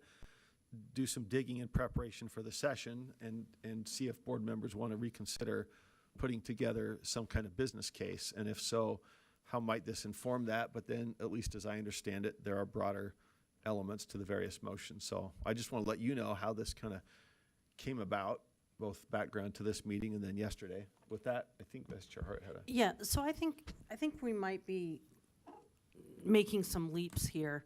The original intent, the goal that we're trying to hit is adequate staffing in our agency. We do not get to choose how many positions we are funded for. That is decided by legislature. For years, they have said, generally, overall, this is not a priority. So if we want our agency to get the people that we know that we need, then we need to provide better information to the legislature on why we need it and where we need it. This is not to make a judgment about how the agency is run, how the agency, it's not to get into that space. It's an outward looking look to collect information that would have the secondary benefit of providing our agency leadership with information so they can make decisions on how they run their agency. So this isn't us, this is not so that we can decide how the agency is run. This is to give two parties information that they can then make decisions on. It is not for us to make the decisions, but we are the ones that have to allocate the money and allow for the expenditure of it. But that doesn't mean that we then make decisions based on the information that comes back to us. And an audit is not supposed to tell you. But if you would like an agency, an outside firm, to go that far and give recommendations, you simply put it in the scope of work. But that's not an audit. An audit gives you information, and then you as either the board, if it's in your space, or the agency leadership, if it's in theirs, they then make decisions. Okay, here's some good information, quality information. Here's what we're going to do about it. It's not the role of an audit. When you want recommendations, that's when you ask a consulting firm to do the research and give you recommendations. But I think it's absolutely necessary that if we want our agency to get more positions, we have to provide better information. We don't have that information. The request is an outward-facing request, not an inward-facing request to pass judgment on agency or agency leadership. So I think we're just framing this wrong, and we need to look at what our goal is, and our goal is to give legislature the information that they need to make a good decision. And we don't have that information, and we won't have it unless we do the original, which has enough of a scope so that, because if we do what we're saying here, we've narrowed it to the positions that we think we need, and the legislature has said no repeatedly. So I just feel like we're throwing money at a problem that we're just doing the same thing we already did, but putting a $100,000 price tag on it. We have to get some information to share with legislators in a way that they can look at the information and say, oh yeah, it's not just the agency saying they need more. This organization gave us some information. Now, whether they trust it or not, it's up to them. But we need to provide them with better information, period. Yeah, we got you. Member Davis, thank you. Thank you. So I agree with everything that Molly just said, but I feel that this substitute motion fits that need better than the original motion. And that is because it seems to me the original motion is seeking to answer the question, is our agency doing what it needs to do to fulfill state and federal legal requirements? And the bottom substitute motion seems to answer the question to me is, do we need more FTE or not? So that's where my perspective is coming from with the substitute motion. And also making sure that if, and I agree 100% on everything Vice Chair Earl and Vice Chair Hart have said in this space, that we continue to go to the legislature, and this directs more, Chair, to Member Lear's comments, but, I don't know if it's a case of believing or just not prioritizing monetarily, but I don't know. We say we have a need for these additional FTE, and it's not filled. And so what will it take minus an audit? I don't know. I don't love putting $100,000 into this audit either. But I also don't know what else to do unless having some independent external view say, you really do need this or you really don't need it. Okay, just a clarifying question. The underlying motion, I guess, so Member Booth's motion was to amend Vice Chair Earl's motion. The original motion did not include a request for a business case, correct? Yeah, it did. Did it? Critical personnel needs of USB remove board consideration, which would be the business case. And, okay, all right, so that is formally a business, all right, gotcha. So we got a business case in either case. All right, further discussion to Member Davis's motion to substitute. Any further, Member Lear? I know I've spoken, but I have to respond to one of, I feel like there's not a meeting of the minds. I feel like there's some people who know more than other people, and that's not necessarily a bad thing. It's just that I want to understand what all of you understand so we can reach agreement. But my main point was in responding to Member Hart's comment that had an assumption absolutely within it that is my biggest problem. In the middle of 2 or 3 sentences into her comment, she said, we want to tell the legislature that we know that we need these people. That is exactly my point. I do not know that we need these people. That's an assumption. And I'm not going to go to the mat on 15 people when I only know we need 3 people. And so I know we're caught in a dilemma about the superintendent really having more insight, more background, knowing who she can use for what and who she can expand and who she can't do what with what. So I feel like we're being asked to support something with our whole heart when I don't have enough information to do that. And it sounds like some of you do, but I don't. So I can't, and I don't want to just sit and bicker about this. I'll just vote no, because I don't feel like I will get the information I need from an audit firm. And believe me, I understand audits. I was a hearing officer on audits for 5 years. So I get audits, what they do and what they don't do. And I don't believe that audits do what I want to know. Well, I need to clarify because you are absolutely correct. I do not know, and I misspoke, so I want to be on the record. I do not know if we need them or not. And I want to see the information to make that decision because I don't feel like I have enough information to know if I need it or not. I do not believe just wholesale that we absolutely must have this information. I need more information in order to make that decision. You are correct, and I misspoke. All equally uninformed. It's not me. Right. I think that's I'll speak for myself. I mean, what we know is leadership, I think. Well, I said I spoke for myself, and then I'd speak for all of us. Speaking for leadership, we have conversations as we're trying to present these cases, right? So the only thing we might know more is just a repeat and more in the weeds of the question. Why do you need this? Why can't you move stuff around? Have you looked at whether the position just good, general, healthy, but skeptical questions. And so I think I didn't bring this motion, but I think the idea is to get to that information, which you're right, we don't know everything. And I think that's the idea of having the audit. But Well, it's not just the audit element.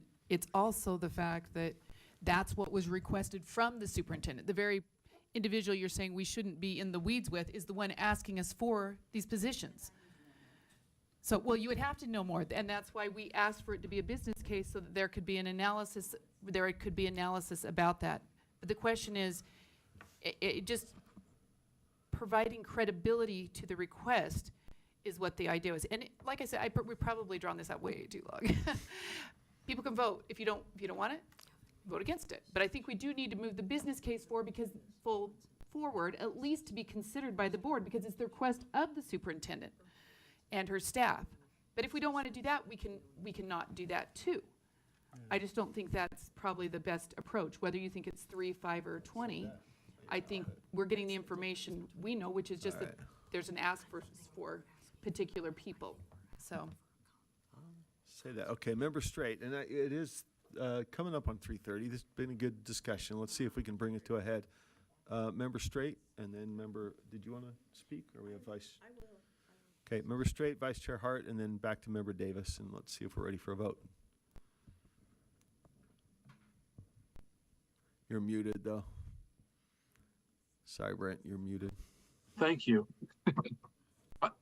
You know, we advocate for education in the state of Utah. And, you know, when you work for USBE, there's a perception that we really need to overcome. I remember thinking as a young teacher, well, what did they do there in Salt Lake? And as I went through the time, I realized that they do a lot, but I'm not certain the legislature understands that. But I think we're in a better position if we bring back quantifiable study information that will help us build our case. And I think any of these motions do that. And, you know, we are in a situation where we have a lot more influence, for example, in the governor's office, with individuals who have worked at the Utah State Board of Education. I think that the information that we can gather from doing this audit will give us the ability to make a quantifiable analysis of our needs. And really, we're fighting on behalf of our people, not the superintendent's people, our people. Anyway, I'm going to vote for it, and let's get moving forward. All right, thank you. Vice Chair Hart? I think we might actually be looking for a consultant, not an audit. And we're looking for a consultant that can give us also some direction, not just audit. Second of all, I think that a very wise person actually pointed out to me that I think Member Davis, I think yours is an internal assessment with an external validation. And Vice Chair Earl, yours has an external assessment which then you don't need a validation.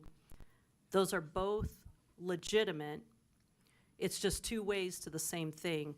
I think we need to remember what question we're answering. And the question we're answering is when legislators talk to us, they say, why don't you move your people around? They don't say, they don't just say you have enough. They say, why aren't you staying modern and up to date by using your people flexibly? If we only look at the positions that we claim are critical, we are not actually hitting their argument head on. If you were debating, it wouldn't flow because their argument is your people need to be moved. If we only look at a few people, then we're not able to say those people are in the right place and we need these or we don't need these. So I want to make sure that if we spend this, not pocket change, on something, that it actually answers the question that the legislators, when they make that claim, the question or the assumption that underlies it. And so I do think that it is important to look at the whole scope because they're looking at the whole scope, not just, you don't need a person for these 3 bills. They're saying, you might need it, but it could come from over here. And if we don't worry about over here, we're not gonna be able to tell them they're right or they're wrong. That's just my 2 cents. All right, Member Davis, then we'll wrap it up. Yeah, thanks. I think we can, if we look at Member Earl's original motion, and if we add Member Booth's request for a prioritization at the top, that the board requests a prioritized list of critical personnel needs. If we add that, and then if we add below, add to the scope, not just of looking at, does it meet the state and board law and rule, but add the piece to support, to all, also supporting districts and charter schools, then I think we can move forward with the Member Earl's motion, but So, we'd have a larger focus. But Yeah. again, I think the question we need to know is, do we need more people or not? And we keep getting told we don't, and people also seem to not understand that you can't take a federally funded employee and have the federally funded employee do state needs and vice versa. So someone's got to take a look at all of this and help everybody to understand what's currently being done and where and if there is an additional need. okay, so procedurally, your motion to substitute is pending.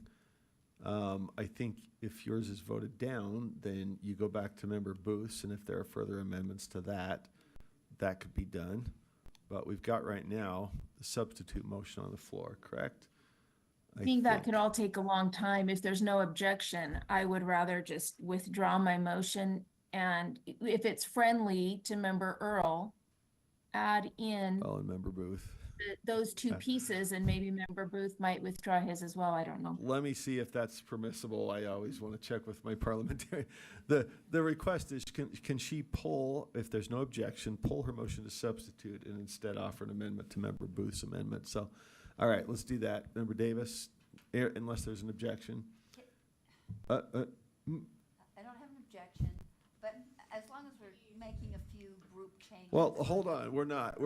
Let's see if this one's permissible. I know we could be more streamlined if we all just kind of went after it, but I got to keep some semblance of Robert's rules. So, Superintendent Dixon, did you have a comment to the? Member Davis taken care of? No, we're doing that now. So I think what we're doing then, without objection, is pulling the substitute. Do we have the proposed friendly amendment to Member Booth, sort of Member Vice Chair Earl's language? And I can speak to Member Booth, so it might save time. Okay, let's get the language from Member Davis added in there.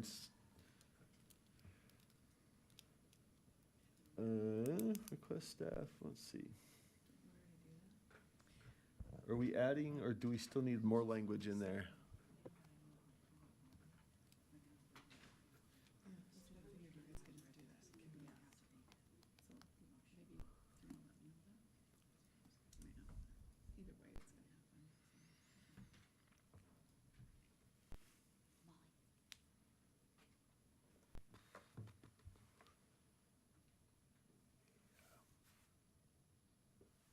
Are you folks waiting on me, or are we waiting for language of Member Davis?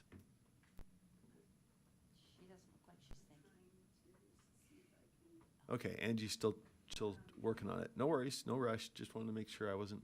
What was the second thing that Board Member Davis wanted to add in? I think I got the prioritization and justification in there from Board Member Booth. Can you use your, sorry, It was the support for district and charter schools. Okay. I see. And Board Member Davis, are you thinking we would add that support for school districts and charter schools maybe down here on the firm will analyze whether the state funded positions are sufficient and whether there's a need from districts and charters kind of in that area I have highlighted there?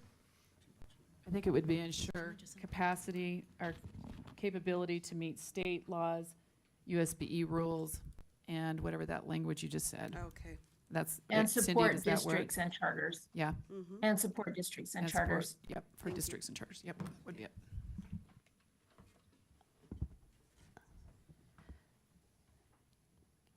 Can I ask, Deputy Jones got it or all? Dr. Dixon? Okay. It says desk audit, but what we really mean is a consultancy. So I don't know if that's really what we mean. I think, I would, It's I Member was Earl's hoping. that motion. Do we want to they would- submit friendly language and see if she accepts? So, Deputy Superintendent of Operations Scott Jones, desk audit is just You're the an friendly HR determinant. term that was used, so, you know, it's understood likely in the industry that we're doing a desk audit of positions. That's the term that they've used in the past. It's going away, it's old school. Okay. If you don't use it, that's fine, because in the scope, we would be very detailed about what we're expecting. So them it would to- be described in the Yeah, scope that's rather just a than in the term. language here. Correct, yeah, Okay. because the details are in the scope of work of what gets doing. So you can take the term out if you want. It's not a.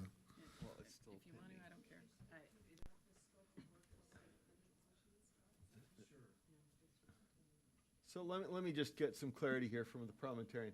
We had Member Booth's motion to amend pending to Member Earl's motion when the substitute was withdrawn. I guess we've now added language to Member Earl's underlying motion. I thought that was going to be part of Booth's. Let's just highlight, and I'll just say that we are taking that new language from Member Davis as part of the amendment from Member Booth, if Member Booth is okay and having no objection. So Member Booth's amendment to Member Earl's motion includes his language below and the underlined language above. Any further discussion to that motion to amend? Do we have it all framed up correctly? Seeing none, Vice Chair Hart, don't wander away. We're going to vote. Can I ask a question? Absolutely, still open. Does the prioritization come before or after the study? So right now we have it coming before. I think it's gotta go in association with the request for the, So it's kind of the same time. Okay, thank you. Okay. because that comes before us, so it's the position prioritization. Member Bogus? So just for clarity, would the timeline being mid-December, should we frame that as the deliverables would be to the board by mid-December? What does that actually mean in this context? Because to me, that's a deliverable statement as opposed to just like, hey, we would start this around December. Deputy Superintendent Jones, did you want to weigh in? If I may, Chair, so the reason, so if the board were to direct staff to put the request for funding together, we do that. So we're following the process leading up to your submission to the governor's office, then prepping for the legislative session. Parallel to that process would be this process with the external firm, so that before the start of the legislative session, you have that information or data from the external firm, right, to determine whether you as a board want to continue to push for that request into the legislative session or part of the legislative session. Does that answer the question? It's there are two parallel processes resulting in informed decision-making by you on whether to pursue that request. We just have to give them time to do it, so you can do it in tandem or in parallel. Does that answer Board Member Bogus's question? Member Bogus? It does, assuming this does not have to come back to the board for some sort of final. Right. Well, if I may, Well, Chair, yeah, on I that, guess that's a mean, good you're question in always terms of having to prioritizing. look at your, your requests and, I mean, that's an ongoing process. When you start to meet weekly during the session and things, you may want to make a decision, Well- to reprioritize or. When are we? Oh, the RFP. Okay, I'm sorry. Yeah. And when does it get prioritized then? Does it? Or, The RFP or the no, RFF? the critical needs. We'll have to prioritize. It's got to come here to the board to vote, Yeah, correct? yeah, the request for funding will come to you if you pass this out. Right. The request for funding would come to you in your September In meeting. September, okay. Right, where you would consider it with all the other RFFs and then start your prioritization Then the audit process for goes the October December. meeting, then it goes to that, right. Okay. And then parallel to this, if you pass that out, we, the staff, would be putting together the scope of work and releasing the RFP. Right. So, yeah. For the deliverable The RFP December. wouldn't come back to the board but yeah. But the deliverable on that would come in December. Yes. So that we will prioritize, Right. then the backup comes in, we're ready for the session, Right. right? Okay. And that's enough time, Superintendent Jones, from September to, Whereas, so if it go, but Chair, if I may, if we are just evaluating the positions that we identify as critical, asking an external firm to do that, then yes, there's enough time to do that. okay, thank you, sir. Okay. Thank you all, Deputy Stallings. Thank you. Just for clarification, I added in the language that's italicized in purple. I can take it out, but it does say that the prioritize with the justifications would come in September. Is that what we were? And then the external desk audit or scope of work would be December. Okay.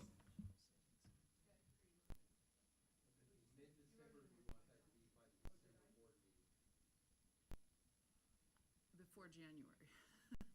So mid-December, yes. Okay,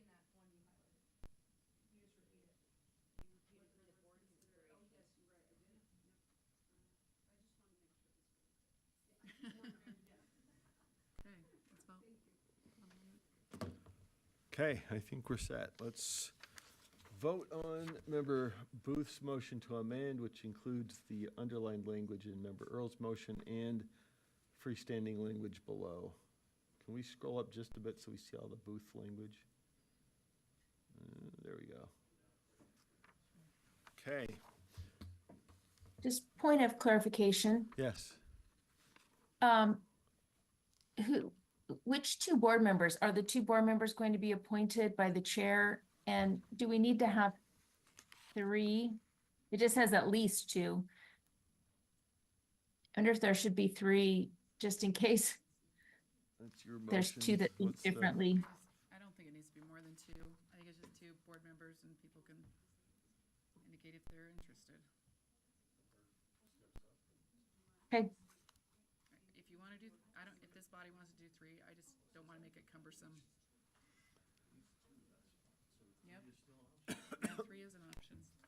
Six are an option. well, I mean, I think it's just six are an option. Well, no, but it's at least two, so. I would just put three and be done and don't do 4, 5, 6 Is it- or or- one or I don't.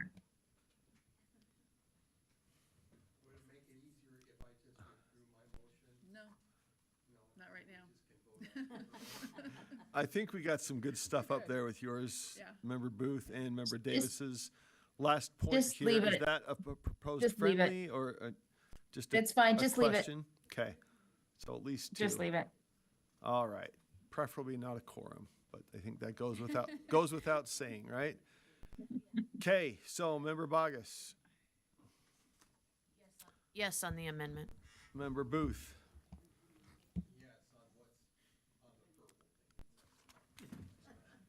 Well, what happened here? We lost the underlining.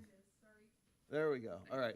What is What are before we us voting is on Member right now? Booth's amendment is the underlined element of Member Earl's motion and the freestanding language below in Member Booth's motion to amend. If that is added, then we'll come to a motion on the full thing or a vote on the full thing as amended. Right? So that's what we're voting on.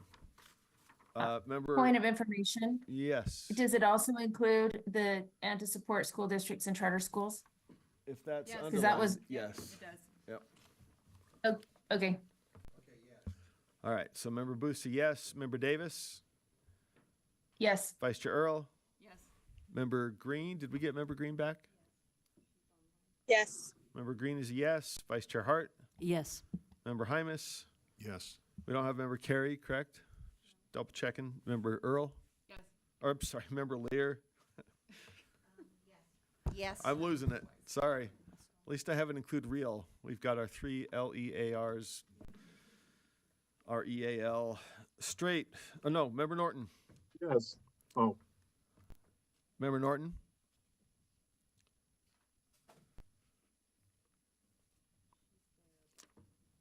Member Norton, are you with us?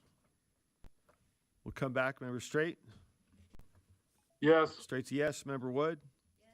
Member Moss is a yes. Back to Member Norton. Are you with us? Did I? Member Real, I apologize. It is a bad And- Friday. And I seconded that motion. And member, one more time for Member Norton. Are you with us? Okay, we've lost Member Norton, so I think we got everybody, right?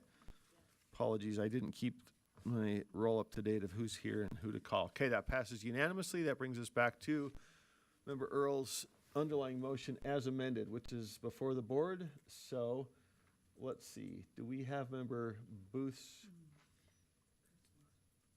language in there as well?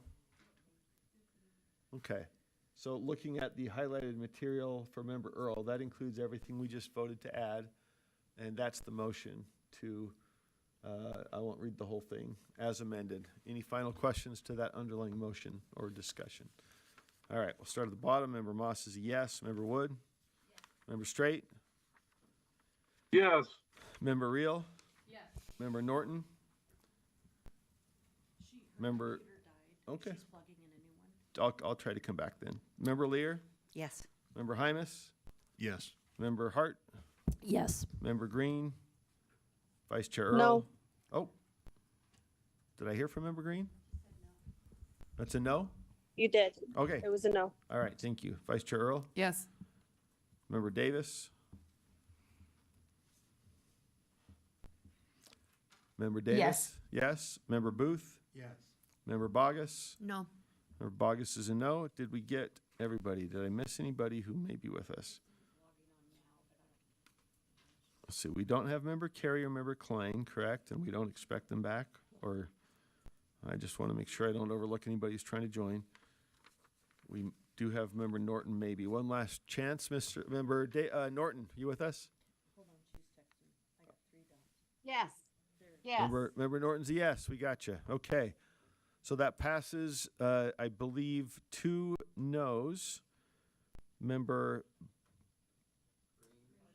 Bogus and Green, and I don't know how many yeses. 11? 11 to 2, total of 13 voting? Yeah. Okay. All right, that motion has completed. I believe that's the only thing we had for carryover business, correct? Just that one little item. All right, good discussion though. This is an ongoing issue, folks, so I'm glad we got into it, and that will help set up the ongoing presentation. So let us go then to the next item on the agenda, which would be our discussion of student data collection, privacy, and security. And could we ask everyone to please hold your questions or comments until the end of the presentation? So let's see, we are turning to, looks like Deputy Superintendent Jones, Director Bruff, Director Chalice.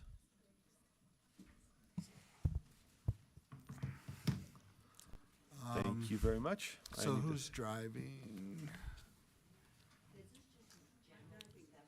This is a, Okay. Yeah, I'm sorry, I'm not connected to so if you could pull the presentation up. so board members, the question was, what type of item? This is discussion item, not an action item. Oh. Yeah. No action item coming out of this. No, it's just a report and review, so. Gotcha, okay. Thank you, Chair Moss, members of the board, Deputy Superintendent of Operations Scott Jones. At your direction, we're going to present data use at the USB, which consists of data collection, process, and security. We do respectfully request that board members hold all questions till the end of the presentation. And with that, we can get started. So next slide. What you'll find in this presentation is that staff have made sure to correctly align what we're about to discuss with you or present to you with your mission, with your vision. You can see in the upper right-hand corner the alignment of protect information systems, directs transparent operations, and provides support and oversight of schools. I can't emphasize enough that what you're about to receive from the staff is aligned with you, with your directions as we know it, with your mission as we know it, and you'll see that as we proceed. Next slide, please. So this is what we're going to cover with you today. The agenda consists of the student data collected at USBE. Director Bruff will present that part. The student data collection processes as well, with Director Bruff presenting, and Director Feld of our information technology section is available online. The student data security portion will be Director Chalice, and then we'll come back to myself and Chief of Staff Young for the opportunities for data processes.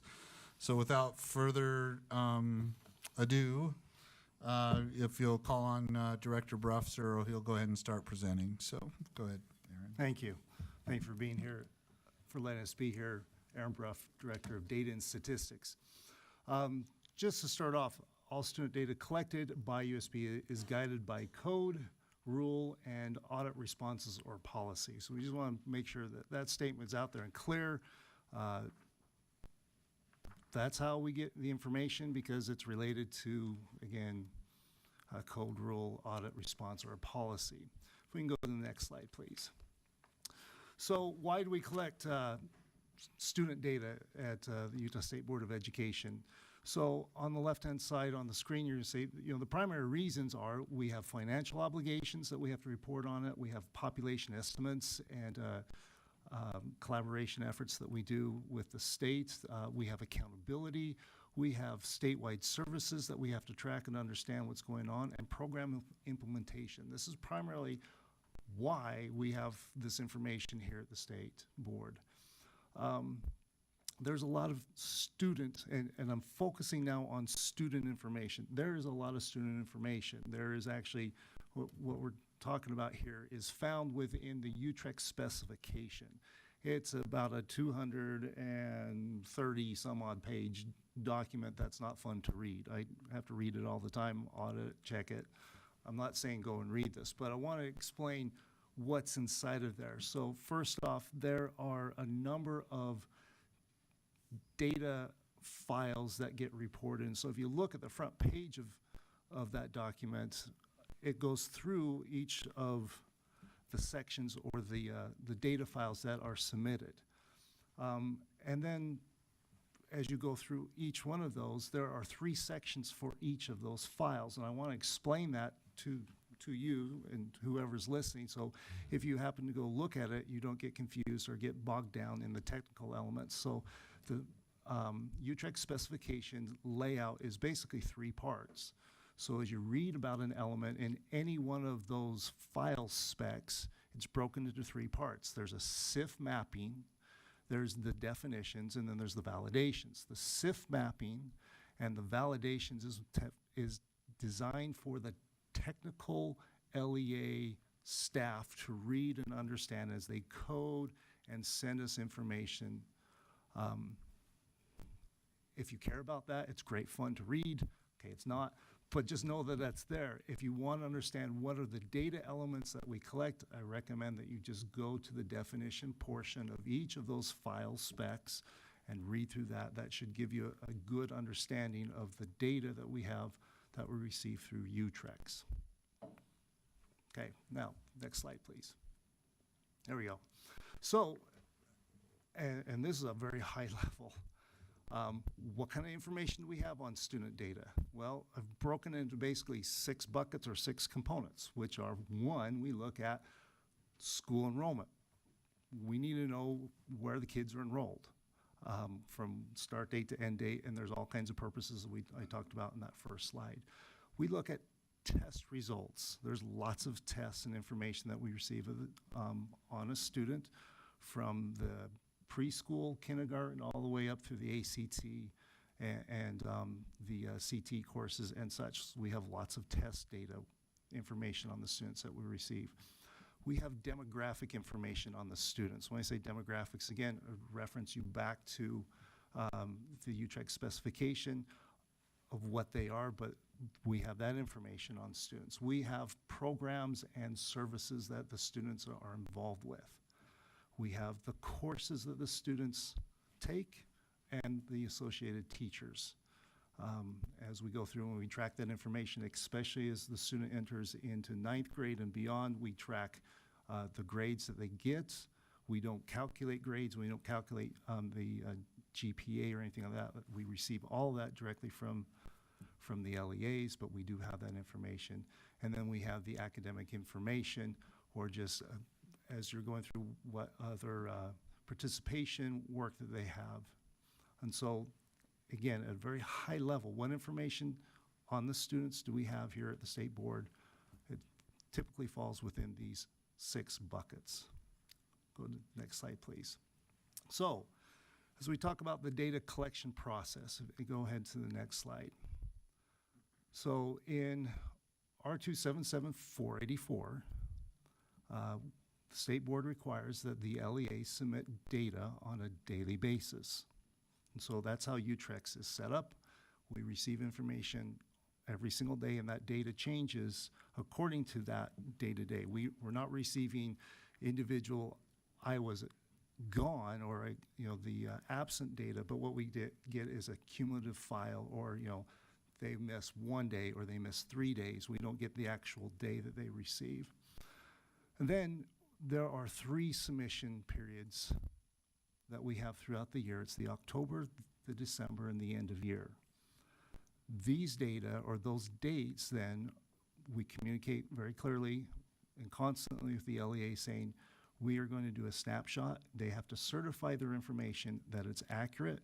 We take that, we capture those dates or those submissions, and we put that basically into our data warehouse.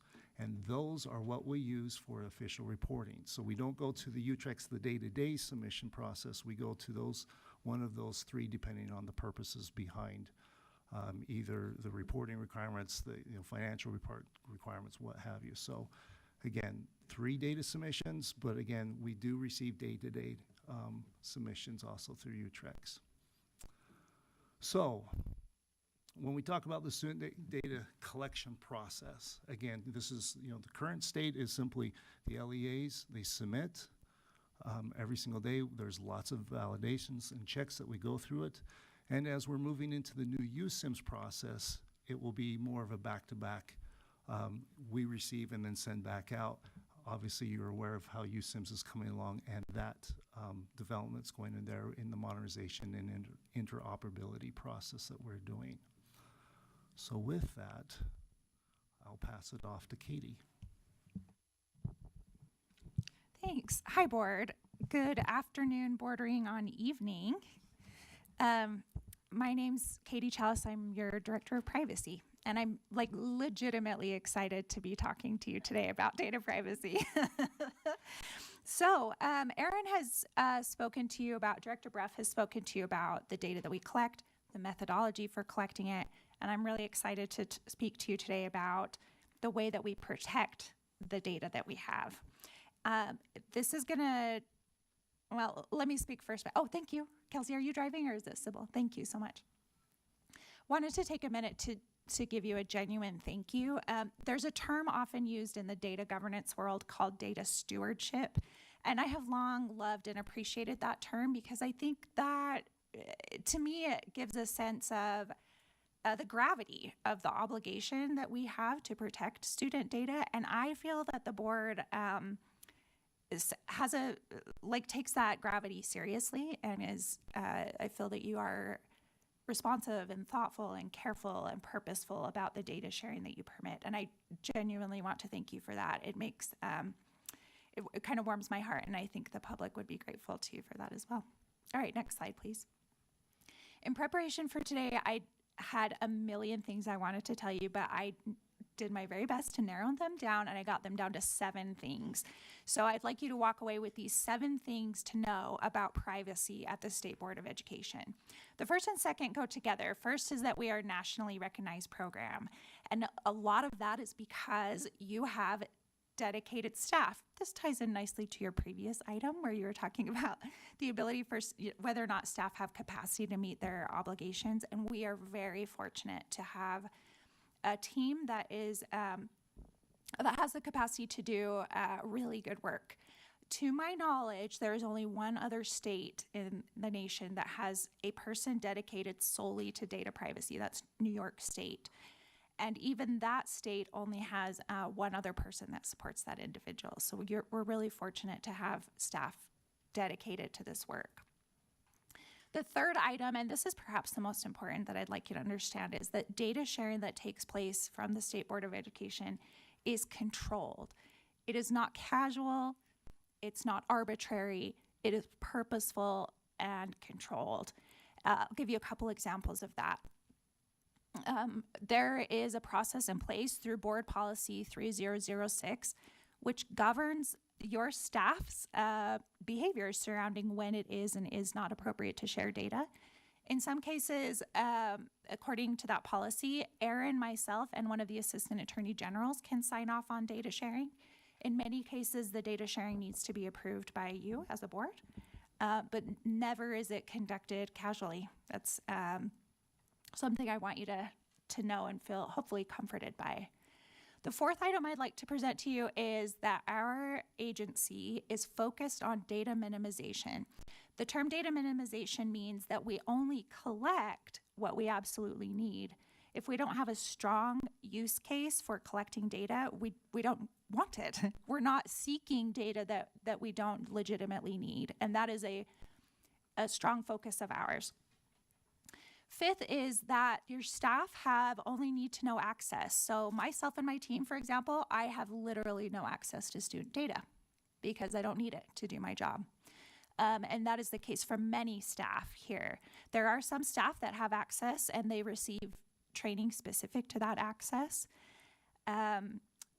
Sixth is, I know there's a lot of concern, and I think appropriately, people want to make sure that that their data is being safe and secure. So there are lots of questions that the public and that we receive about the USIMS project. I want the board to understand that the student data privacy team is intimately involved in the USIMS project. It is not a project that is being developed over here, and we're doing our data privacy work over here. There's strong integration. And it's also really exciting that the development staff of the USIMS team invites that involvement and is excited to explore ways to collect the minimal amount of data needed, store it in a way that preserves student privacy to the extent possible, and make sure that there's an approval process for facilitating the transfer of data between LEAs. And last, I want you to understand that you have a privacy-minded staff. Today alone, I answered probably 10 emails from staff who were saying, hey, Katie, I just want to check and make sure what I'm doing here is on the up and up. Is it appropriate for me to share this report with someone else? What is an appropriate way for me to transfer this information? Every encounter I have with staff solidifies my opinion that they prioritize privacy and they want to do right by the board and the public, which is exciting. All right, and then I will, I'm not going to get into this one too much, but there was a request that we would make ourselves available to answer questions about the school safety dashboard that the board is obligated to maintain as of this last legislative session with HB 84. And there's been lots of discussion about the sensitivity of the data that might be displayed on that dashboard and how can we best protect that.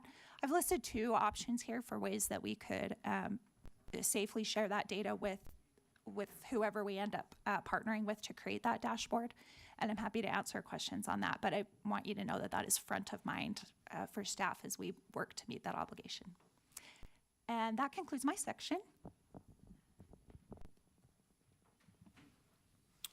Thank you. Opportunities not only knocking, it's kicking on the door. We have a lot of opportunities now, especially with how far along we've come with the USIMS infrastructure. With these capabilities, though, comes great responsibilities. We know that we are responsible to our parents, to our kids, to ensure that the data is safeguarded and that the systems aren't controlling the data, that the people that run the systems are controlling the data. USIM certainly offers us a great opportunity to provide data that benefits us in these ways that you're seeing in front of you in the presentation, as do the updates and upgrades to UTREX, as the staff do. They control all the programming. And you as the board, we will always follow your direction on what to share, what not to share, what to send, what not to send, how to send it, in what formats, those types of things as well. above that, even though, we will always honor the parents. We will always honor the parents and their needs, their requirements, what they do want shared, what they don't, all of those too, and we'll support our LEAs in meeting their needs and those requirements. The benefits that you can see here by or with the opportunities that we have for the data processes with the systems that we have in place now and what we're building for the future is improved decision making, enhanced reporting capabilities. And what we mean by enhanced reporting capabilities is also reducing the reporting requirements on the LEAs. With the infrastructure that we've created with USIMS and the data systems that we have now and in the future, we can make it so that we can pull data on a real-time basis, or if we have, or where we have the data available to us, we won't go out and redundantly ask them or repetitively ask them for data that we already have in our hands. There's all sorts of cost savings and efficiency that's on the horizon. We can better and more efficiently meet or perform monitoring for compliance purposes, where we're not having to physically go down and interrupt the day-to-day operations of our LEAs. We do it or we will be able to do it in a way that they know that we're monitoring them and that we can see what the data is in the systems, those types of things, and it becomes more efficient and more effective, saving both time and money here and at the local level. And then, and I know I'm probably overemphasizing this phenomenal opportunity, is enhanced parent and community engagement. Again, our focus is on the parents, their decision making, what they want, what they don't want. Those types of aspects are always considered. Recently, as proof of principle behind this, we ran a very good session or work group on the one SIS concept, and parents were part of that. It consisted of parents, but then also all sorts of subject matter experts in the HR realm, business administrator. So staff are following your direction. We are following your lead and doing so in the most meaningful ways possible that are creating these opportunities. Next slide, please. So I've already talked about USIMS, and I know there's still, which I'm segueing to, is that one SIS concept. One thing I want to clarify is that USIMS was never intended to be an SIS by itself or a financial system by itself. USIMS is the infrastructure that allows, think of it as the network that we all drive on, the I-215, the I-15. It's an infrastructure that's meant to move data in the most efficient and safest ways possible, and at the direction of the stakeholders or those individuals that control that data. First and foremost, our parents and guardians of our children. The SIS, if the board were to approve and direct us to continue our efforts along the lines of the one SIS, of course, acknowledging all the great input we had from the most recent SIS work group, we would pursue a one SIS as a component or a part of the overall infrastructure that is the USIMS infrastructure. It's an optimal solution to a lot of our data woes or data sharing, but then again, too, it can also be an increased tool for data privacy and data security. So in conclusion, we hope that we've told you, then showed you, and then told you again all of the great opportunities that we have out there, that we are dedicated to your mission, to your vision, to your goals, and in considering in the alignment of these opportunities for data processes within the infrastructures and the systems that we have to protect those information systems and the data within them, direct transparent operations, and provide support and oversight of our schools with emphasis on support more than anything. Next slide. This concludes our presentation, subject to your questions, Mr. Chair, and or from any of our esteemed board members. All right, thank you. We do have some questions. I want to just make a comment, but also check timing. I think we have a couple board members at least heading out. Go to 4:30. We gonna lose anybody? Gotta go? Okay, well, let's go to 4:30 if we can. And those who need to leave, I want to ask you first if you have a question before you go. We respect other demands and timing, so anybody want to raise a question before you go? Okay.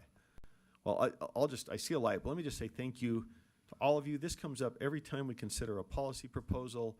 You know, we're trying to figure out if it worked. We're trying to ensure compliance. All of that involves data. And so we talk about this regularly, but to take a holistic approach as the review has done today, and also to be working on systemic tools to make sure it's safe, secure, moving forward more efficiently. I just want to say thanks. This kind of, again, wraps us around an issue that comes up every single meeting we have and lets us see how you're working to make the system work. So thank you all, and I don't want to monopolize the time. It's short, but let's open for questions or comments. Member Bogus, I see. Anybody else have lights after that? Let me know.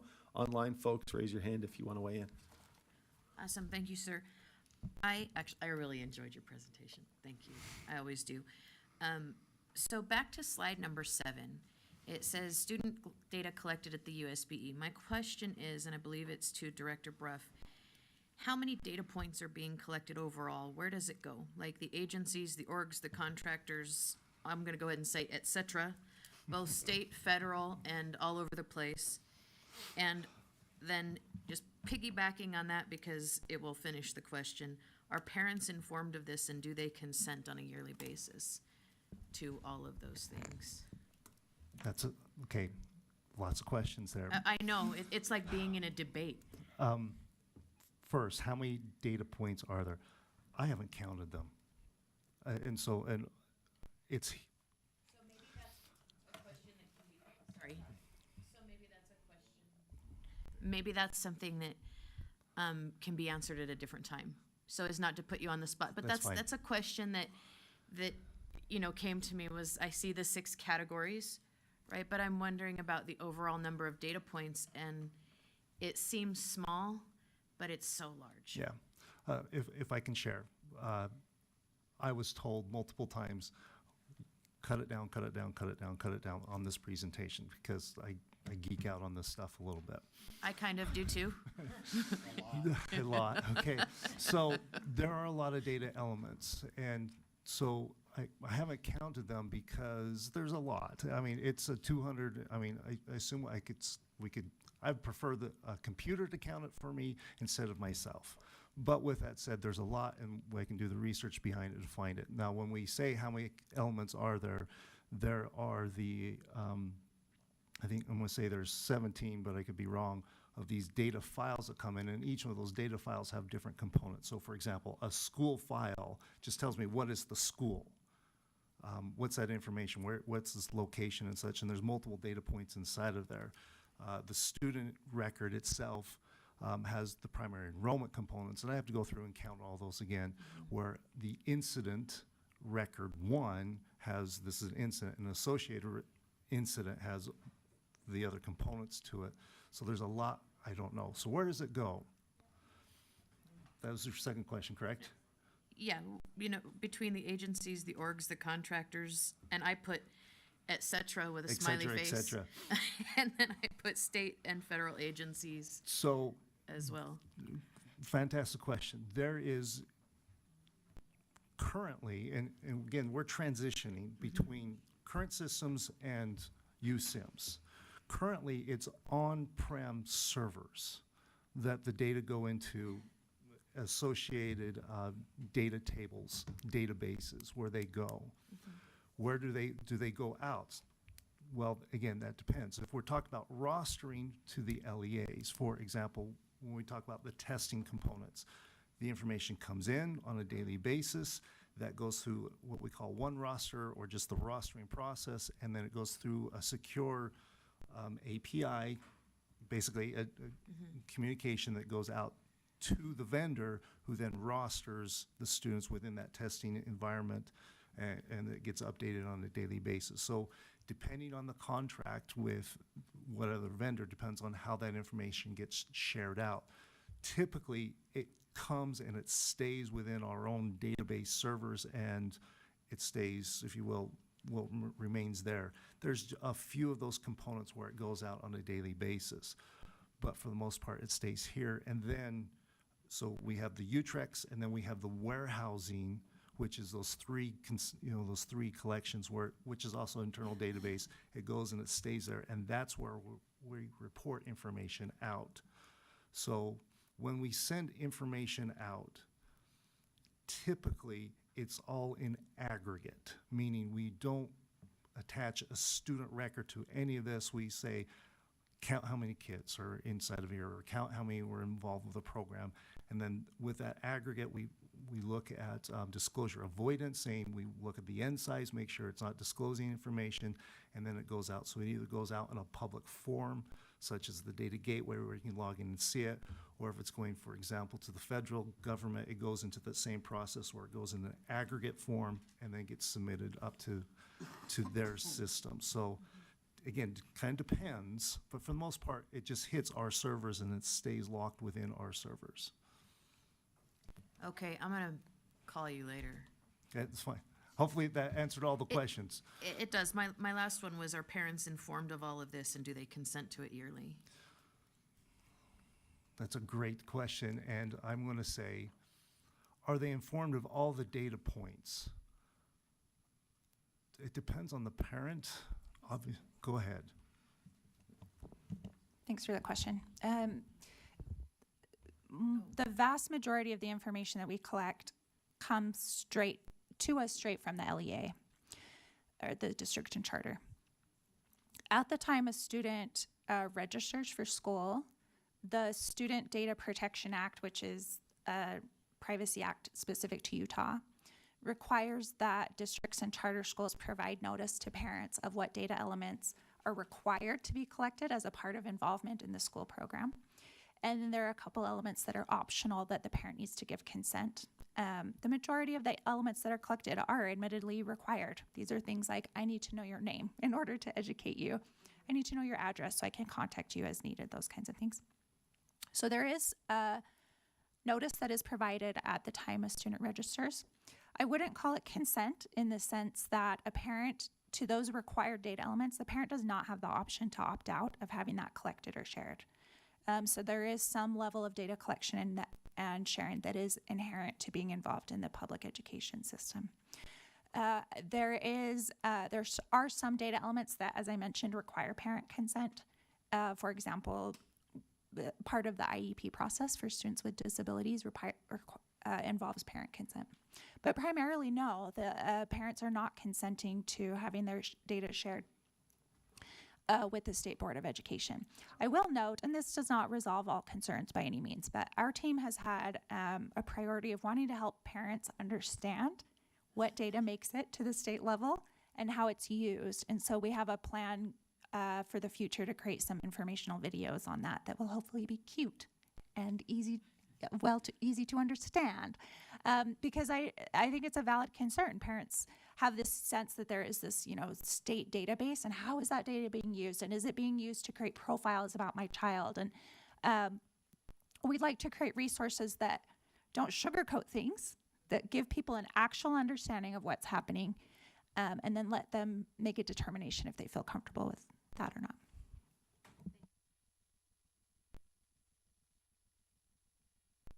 Okay, do we have additional questions? Anyone online? Okay, thank you. And I just wanted to be clear, the presentation today has to do with USBE. The presentation is USBE's engagement with data in and out with our schools, with our parents. I'm hoping we're going to send some dates out. We're going to have to do like a 2 or 3 hour special meeting, hit our goals. And we also are, during the month of August. So if you have certain times or something would like to do, just to kind of hit on a couple of, the BYU research project just came back, would like that reported out. we're trying to get to a couple things that would take it off of our agenda on a regular board meeting, but allow us to have that discussion when our minds are able to engage. So just sometime during the month, and we'll send some dates out for that to happen. Just trying to put some things, we're gonna end, we're not gonna have time to get to our goals discussion. It just 10 minutes is not adequate, and I think people are probably a little bit, it's been 2 full days. Oh, yes, do you have it? So I just was trying to give everybody a sense of where we're headed. Yes. By the BYU project, you mean the success? No, I do not. I mean, it was based in it. That's why I was trying to clarify the research on the data, or the data that we're using here. The research project that BYU did is related to third-party providers and their contracts. But I do have a quick question for Yes, Scott. And I do. go ahead. I just would, could you give me like a 1-minute update on where we are with completing the USIMS infrastructure? Sure. Scott, go ahead and do that. Yeah. Hope Yes, it's not Madam like Chair. all the roads around my house that are constantly under construction, maybe for the rest of my life. So the USIMS project, and we've always been clear on this, is an ongoing project. As it relates to the specific requirements of code, we've met the requirements of implementation of USIMS by July 1st of 2024, the capabilities within it. Within the 3 domains as well, the finance domain, the student domain, and the educator domain. Now, capabilities. Are we connected to financial systems as an example? Yes, we are. We can pull data. Are we connected to every one of the LEAs at this point? No, we are not. But our interpretation of the law is that we would demonstrate that capability, and we should be able to do that. I mean, just as that example, connect to every financial system across the state here shortly, right? But we've demonstrated the capability. We used ESSER funds. We feel strongly that we're audit ready, that they would concur that the funds were used allowably and properly to get to where we are now, and that we are in compliance with the code. That concludes my answer to her question, Madam Chair. Are we 66% finished, or? We are 100% definition of done of what was required by July 1st of 2024. However, there are other requirements beyond July 1st of 2024 that we're on. So USIMS as an infrastructure as a whole is just like our transportation system has to be upgraded, updated too. So we will never be technically 100% done, but we will be timely in what we're required to have capability for, usability for. Yes. So, and I don't know if you've been able to attend any of the meetings that they do, but I've attended a few of them. And when they report out as, it's kind of like a punch list, like building a house, right? Here's the punch list. So they're like, okay, by this date, I want this punch list done. And they're like, we're too short of being done according to what the criteria was. So I think unless I'm wrong, it sounds like there's going to be a continued evolving, building capacity, improvement. So it is like the roads around my house. It's just like the roads around your house, Carol, so. Intentionally tormenting me. I'll accept a motion, a final motion. I move that we adjourn. There's a motion to adjourn, second? Okay. All those in favor? Aye. Okay, have a good weekend. Thank you. Thanks, everyone, for all the work. We've done a lot of work the last 2 days, so. Good job. Thank you.